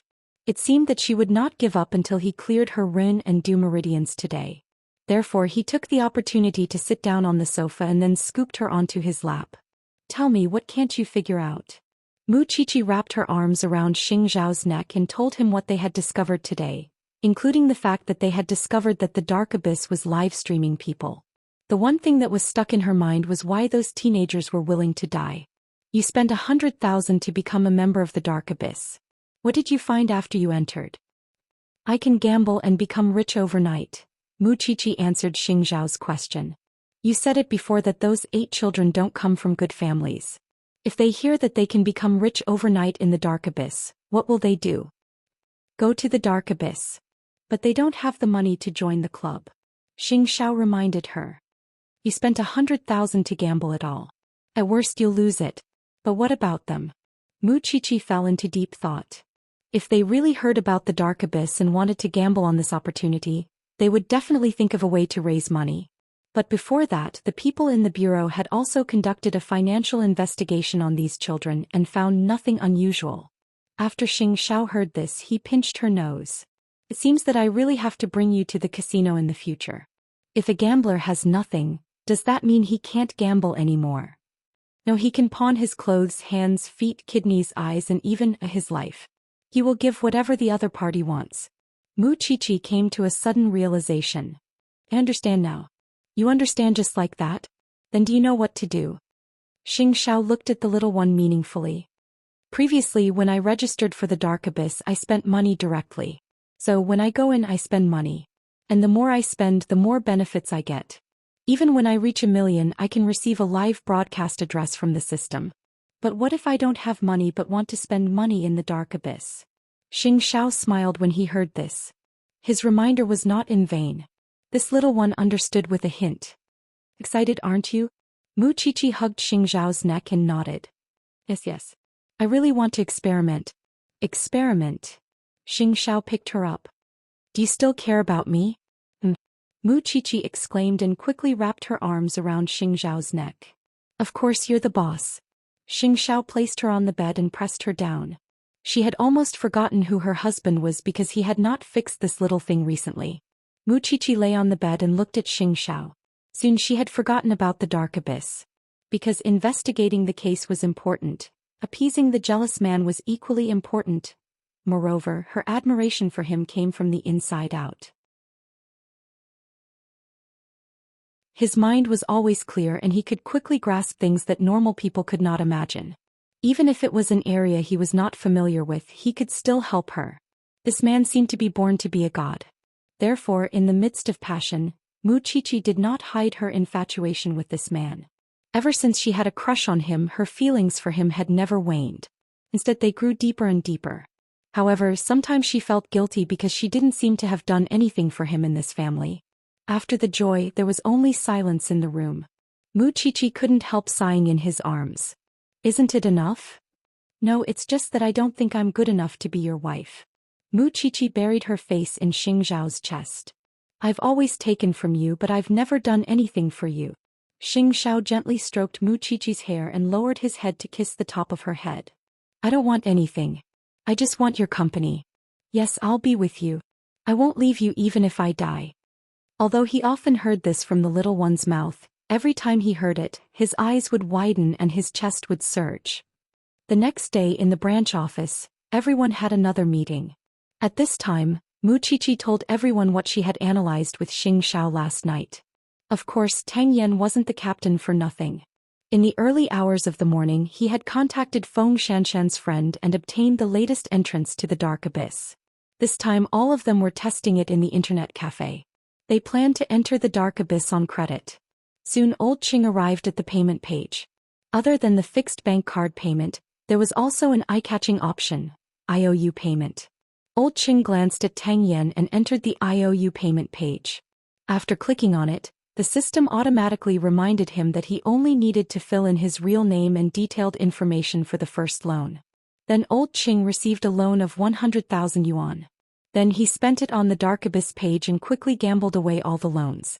In the end, the system continued to prompt him to continue the loan. Captain Tang, if anything happens, you have to protect me. Continue with the process. Old Qing snorted and continued to enter the loan page. This time, the requirement for the loan was to pay a few points of interest, which was not too much. Old Qing gambled away 100,000 yuan once again. I understand. The Dark Abyss treats players with money and those without. It's a completely different system. Those who have money to pay and go in to spend won't be in arrears. The page is normal, but those who borrow money to go in are all kinds of traps. Wuxia watched from the side and sighed deeply at the terrifying imagination of the founder of the Dark Abyss. Old Cheng's loan had reached 900,000 yuan. I feel that we're getting closer and closer to the truth of those children's suicide. Feng Shanshan suddenly had a premonition. This forum is really crazy. Old Cheng's loan of 900,000 yuan was only the principal. Adding on the interest, it was already a sky-high price. If he continued to borrow money, it was impossible to predict how much debt Old Cheng would have to bear. The few of them thought that this was the discussion of the Dark Abyss. However, they did not expect that after Old Qing borrowed 3 million yuan, a page suddenly popped up. Debt repayment. Old Qing glanced at Tang Yan as if waiting for Tang Yan to give the order. Tang Yan nodded and Old Qing chose the debt repayment button. Then he entered a mission page. There were dozens of options such as house mortgage, car mortgage, and so on. There was also the last button, body repayment. This was what Xianxia had mentioned. The so-called selling a kidney or removing a cornea. However, just as Old Qing was about to choose the last option, the computer suddenly turned black. When he logged in again, the entrance had already changed. What a pity. I'm still missing the last bit. Perhaps the other party has already detected it. This is a test. Tang Yan said to everyone. This also fully shows how powerful the person behind the Dark Abyss is.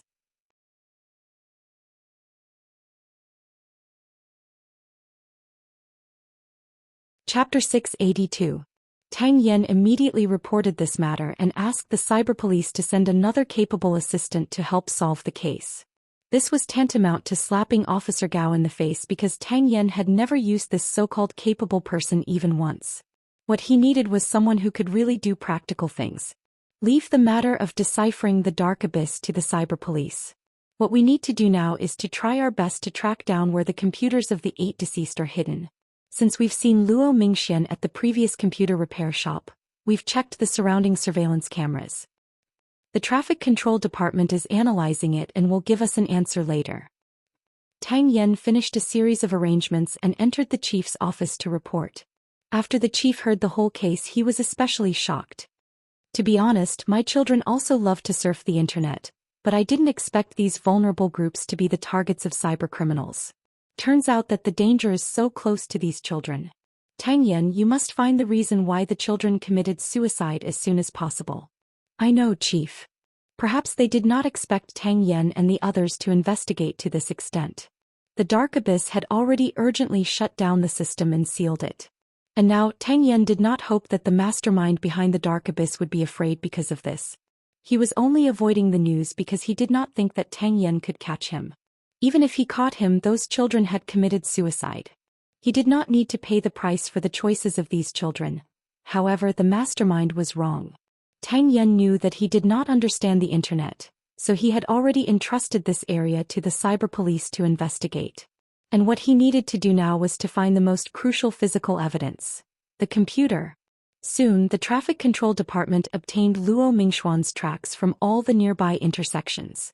From the surveillance cameras, it was not difficult to see that after he came out of the computer repair shop, he hugged the computer and hurried to the next shop. In fact, Tang Yan and the others had been to that shop before. However, the employee in charge of Luo Mingxian at that time happened to be on vacation, so he missed Tang Yan and the others' inquiries. A few minutes later, Luo Mingxian came out again. However, after taking a few steps, the phone in his pocket rang. After he looked at the caller ID, he immediately knelt on the ground and picked it up. A minute later, he hung up the phone, hugged the computer again, and disappeared from the surveillance range. After that, the child must have walked into the blind spot of the surveillance camera, so there was no surveillance record. Not long after, he committed suicide, the person from the traffic control department explained to Tang Yan. Mu Qiqi followed behind Tang Yan and carefully observed the entire process of Luo Mingxian entering and leaving the two shops. He looked flustered and looked around from time to time. It was obvious that he was afraid that someone was following him. When he went to ask the boss of the computer repair shop, he also said that Luo Mingxian was in a hurry that day, and the screen of the computer was dark red and flashing non-stop. Captain Tang, it's obvious that Luo Mingxian received a death warning that day. That's why he was so flustered and scared. Moreover, if it were a normal person under normal circumstances, they would hide and flee to the ends of the earth. But his reaction was to repair his computer. That computer is a death sentence. Feng Xianxia took a deep breath.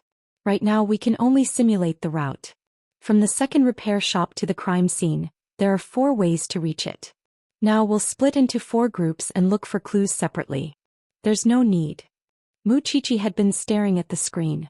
After listening to Tang Yan's arrangements, she suddenly pointed at the screen and asked everyone, "Look at the computer in Luo Mingxuan's hand."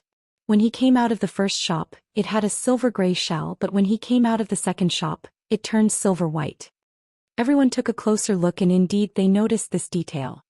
"Let's go." Tang Yan immediately led everyone to the second computer repair shop.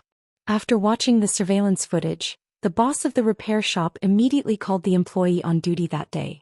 Then the boss brought Tang Yan and the others into their warehouse. My employee said that when Luo Mingxian looked for him that day, he was recycling a broken laptop. After Luo Mingxian left, he put the broken laptop in the warehouse and prepared to go back to the factory for repair. The boss explained as he looked at the serial number on the shelf. In the end, he found the computer. Tang Yan and the others looked. Silver gray. Found it. The 2 laptops are similar in color and size. Maybe Luo Mingxian was too impatient, and men are naturally insensitive to color, so it's possible that he took the wrong one, Mu Qiqi analyzed. No matter what, this is all our hope. The boss handed the computer over. Tang Yan and the others finally got the physical evidence. However, because the computer was turned off, they brought it back to the branch office and planned to let the forensics team analyze it. With hope, everyone sat in the branch office and waited for the results. The forensics team turned on the computer and called Tang Yan. "Captain Tang." Tang Yan immediately walked over and saw huge blood-red words appear on the computer screen. "Warning. Your uncle has been locked down by us. Your debt will be paid by your uncle. Warning. Your uncle's daughter has been locked down by us. Soon she will be implicated by you and die a violent death. Warning. Looking at these shocking things, Tang Yan directly told the forensics team, "Immediately crack Luo Mingxuan's computer." I want to know the whole process from the moment Luo Mingxian entered the dark abyss to the moment he endured the threat.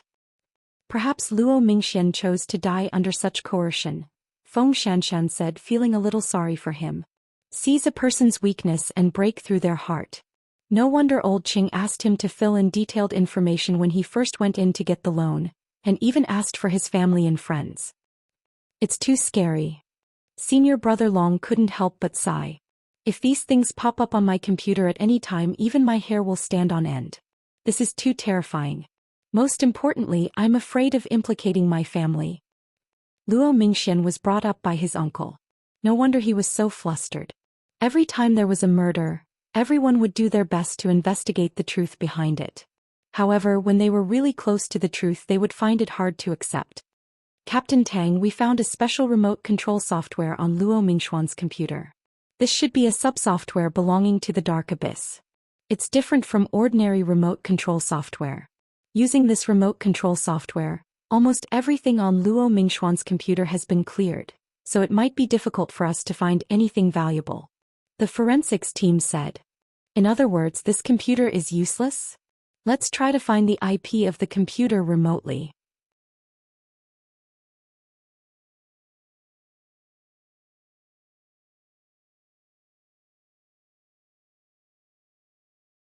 Chapter 683. Therefore the clues were once again stuck here. As for the cyber police, they were using high-powered criminal investigation methods to locate the main server of the Abyss. If they could shut down this forum as soon as possible, it would undoubtedly be a joyous occasion. However, how could they find the person behind the scenes? Cybercrime was different from other crimes. The methods were special and easy to hide. Perhaps the murderer was the person beside them. I really don't know what kind of suffering these 8 children endured when they were alive. It's true that they wanted to change their fate, but they chose the wrong path. The group of people did not know how to use the internet, so they could only sit in the branch office and wait for the results. I still want to do something for these 8 children, but I don't know where to start. Mu Qiqi leaned on the table and sighed. All right, you've done your best. Feng Xianxian had to admit that Mu Qiqi seemed to have an extra eye than her. She could always see a lot of things that she could not. Mu Qiqi had to admit that it was because of Xing Zhao's influence. Xing Zhao was a meticulous person, and although he did not show it on the surface, he was in fact able to see through people's hearts. Mu Qiqi had indeed learned those qualities from Xing Zhao, and only then could she truly be said to have been taught by Xing Zhao himself. At this point, Mu Qiqi suddenly thought of something. Captain Tang, I think we need to interrogate someone. Tang Yen leaned against the edge of the table looking very deep. When he heard Mu Qiqi's words, he turned to look at her. Go ahead. When senior brother Long and I went to Zhongting to visit, we talked to Luo Mingxuan's boss, a man with the surname Lin. You know that I suspected him. He told us that he and Luo Mingxian went to work together and got off work at the same time and had a good relationship. If Luo Mingxian was really abnormal, how could he not notice it? You also noticed that when Luo Mingxian was threatened, he was very panicked. As his boss, how could Mr. Lin not notice it? I still feel that this Mr. Lin is hiding something. After Tang Yen heard this, he nodded. I understand what you're saying. Xiaolong, go and summon this man. I'll go and ask the chief. Don't you need to wait for the approval first? You go first. I'll call you on the way, Tang Yen said. Officer Long nodded and promised Tang Yen, I'll definitely handle this matter well. Wait, I'll go with you. I'll call Xiao Xiao first and ask him to make the arrangements. That's good too. Tang Yen nodded and acquiesced to their actions. Then Mu Qiqi and Officer Long walked out of the police station. After getting into the car, Mu Qiqi called Xing Xiao. However, Xing Zhao's reply made her frown. He's in the hospital. He injured his hand due to improper mechanical operation. What a coincidence. That was all Mu Qiqi could think of. Besides Xiao Xiao, are you investigating him? Otherwise, with Xing Zhao's personality, he wouldn't understand a man who wasn't even worth a second glance. So far, I haven't found anything suspicious. However, the police will still summon those who should be summoned and interrogate those who should be interrogated. Which hospital is he in? Dikang. Mu Qiqi received the news and gave a simple report to Tang Yen. After Tang Yen heard that, he also wanted to meet this so-called Mr. Lin personally. Xianxian and I will come over right away. In Zhongting's office, after Xianxia hung up the phone, he fell into deep thought. Then he dialed the internal line and called Zhou Xian in. Take advantage of this time to do something. President, please give me your orders. Hold Lin Yuquan's wife back and pick up Lin Yuquan's daughter. The adults don't speak the truth, but the child does. If there's no way to avoid Lin Yuquan's wife, bring both mother and daughter here. I understand. I'll definitely ensure the child's safety. Soon Tang Yen and the others arrived at Dikang Hospital. Lin Yuquan was lying on the hospital bed with a pale face because he had injured his hand. He didn't seem to expect the police to come looking for him again, but his attitude was still very cooperative. Officers, are you here for Mingxuan's matter again? Lin Yuquan pointed at his right hand and said, It's a pity that I injured my hand and can't sit up. Please forgive me. It's fine. Captain Tang from our branch's major crimes unit wants to have a chat with you. You don't need to spend much energy. Just lie down, Mu Qiqi said to Lin Yuquan. That child Luo Mingxian should really want to get rich, right? It's indeed not easy for this child. He wants to leave his original family and repay his uncle, so he works very hard. He always eats the simplest instant noodles and wears the cheapest clothes. Even his underwear is a small size that I bought for him, Lin Yuquan recalled. Although it's only been 3 months, I feel that he's like my younger brother. Didn't he show any abnormalities before the incident? I really don't know about that. I go home on time every day and pick up my daughter on time, so I really didn't pay attention to his psychological condition. If I knew that he would commit suicide, I would definitely try my best to stop him, Lin Yuquan answered Tang Yen regretfully. He's really a good child. It's been so long. Haven't you seen him playing something on the computer even once? I really don't know, officer. I'm someone who rarely touches the internet, so I don't really understand. Lies. At that moment, only these 2 words appeared in Mu Qiqi's heart. Lin Yuquan's right hand was injured. Judging from the injury, it should be his palm. Why, wasn't it to cover up his mouse hand? You've been doing technical work for some years, haven't you? It's just to make a living. After all, I have to support my family. At this point, Lin Yuquan smiled at everyone. Speaking of which, it's time for my wife to pick up my daughter. My daughter is in cram school. I'll make a call. Go ahead. Lin Yuquan picked up the phone with his left hand and dialed his wife's number. In front of a group of police officers, he did not hide anything. Have you picked up Xianxia and brought her home? She'll be there soon. She worked overtime at the company. Hurry up and go. Don't let Xianxia wait. Lin Yuquan's expression was a little flustered and impatient because he did not pick up his daughter. This was something that everyone in the police force could see. He never would have thought that Lin Yuquan's daughter and wife had already been picked up by Zhou Xian. This was very easy. As long as Xianxia said that he would discuss the compensation with his family, his wife would go to Zhongting to meet Xianxia no matter what. After all, Xianxia's reputation was there. Lin Yuquan's wife also believed in Zhongting.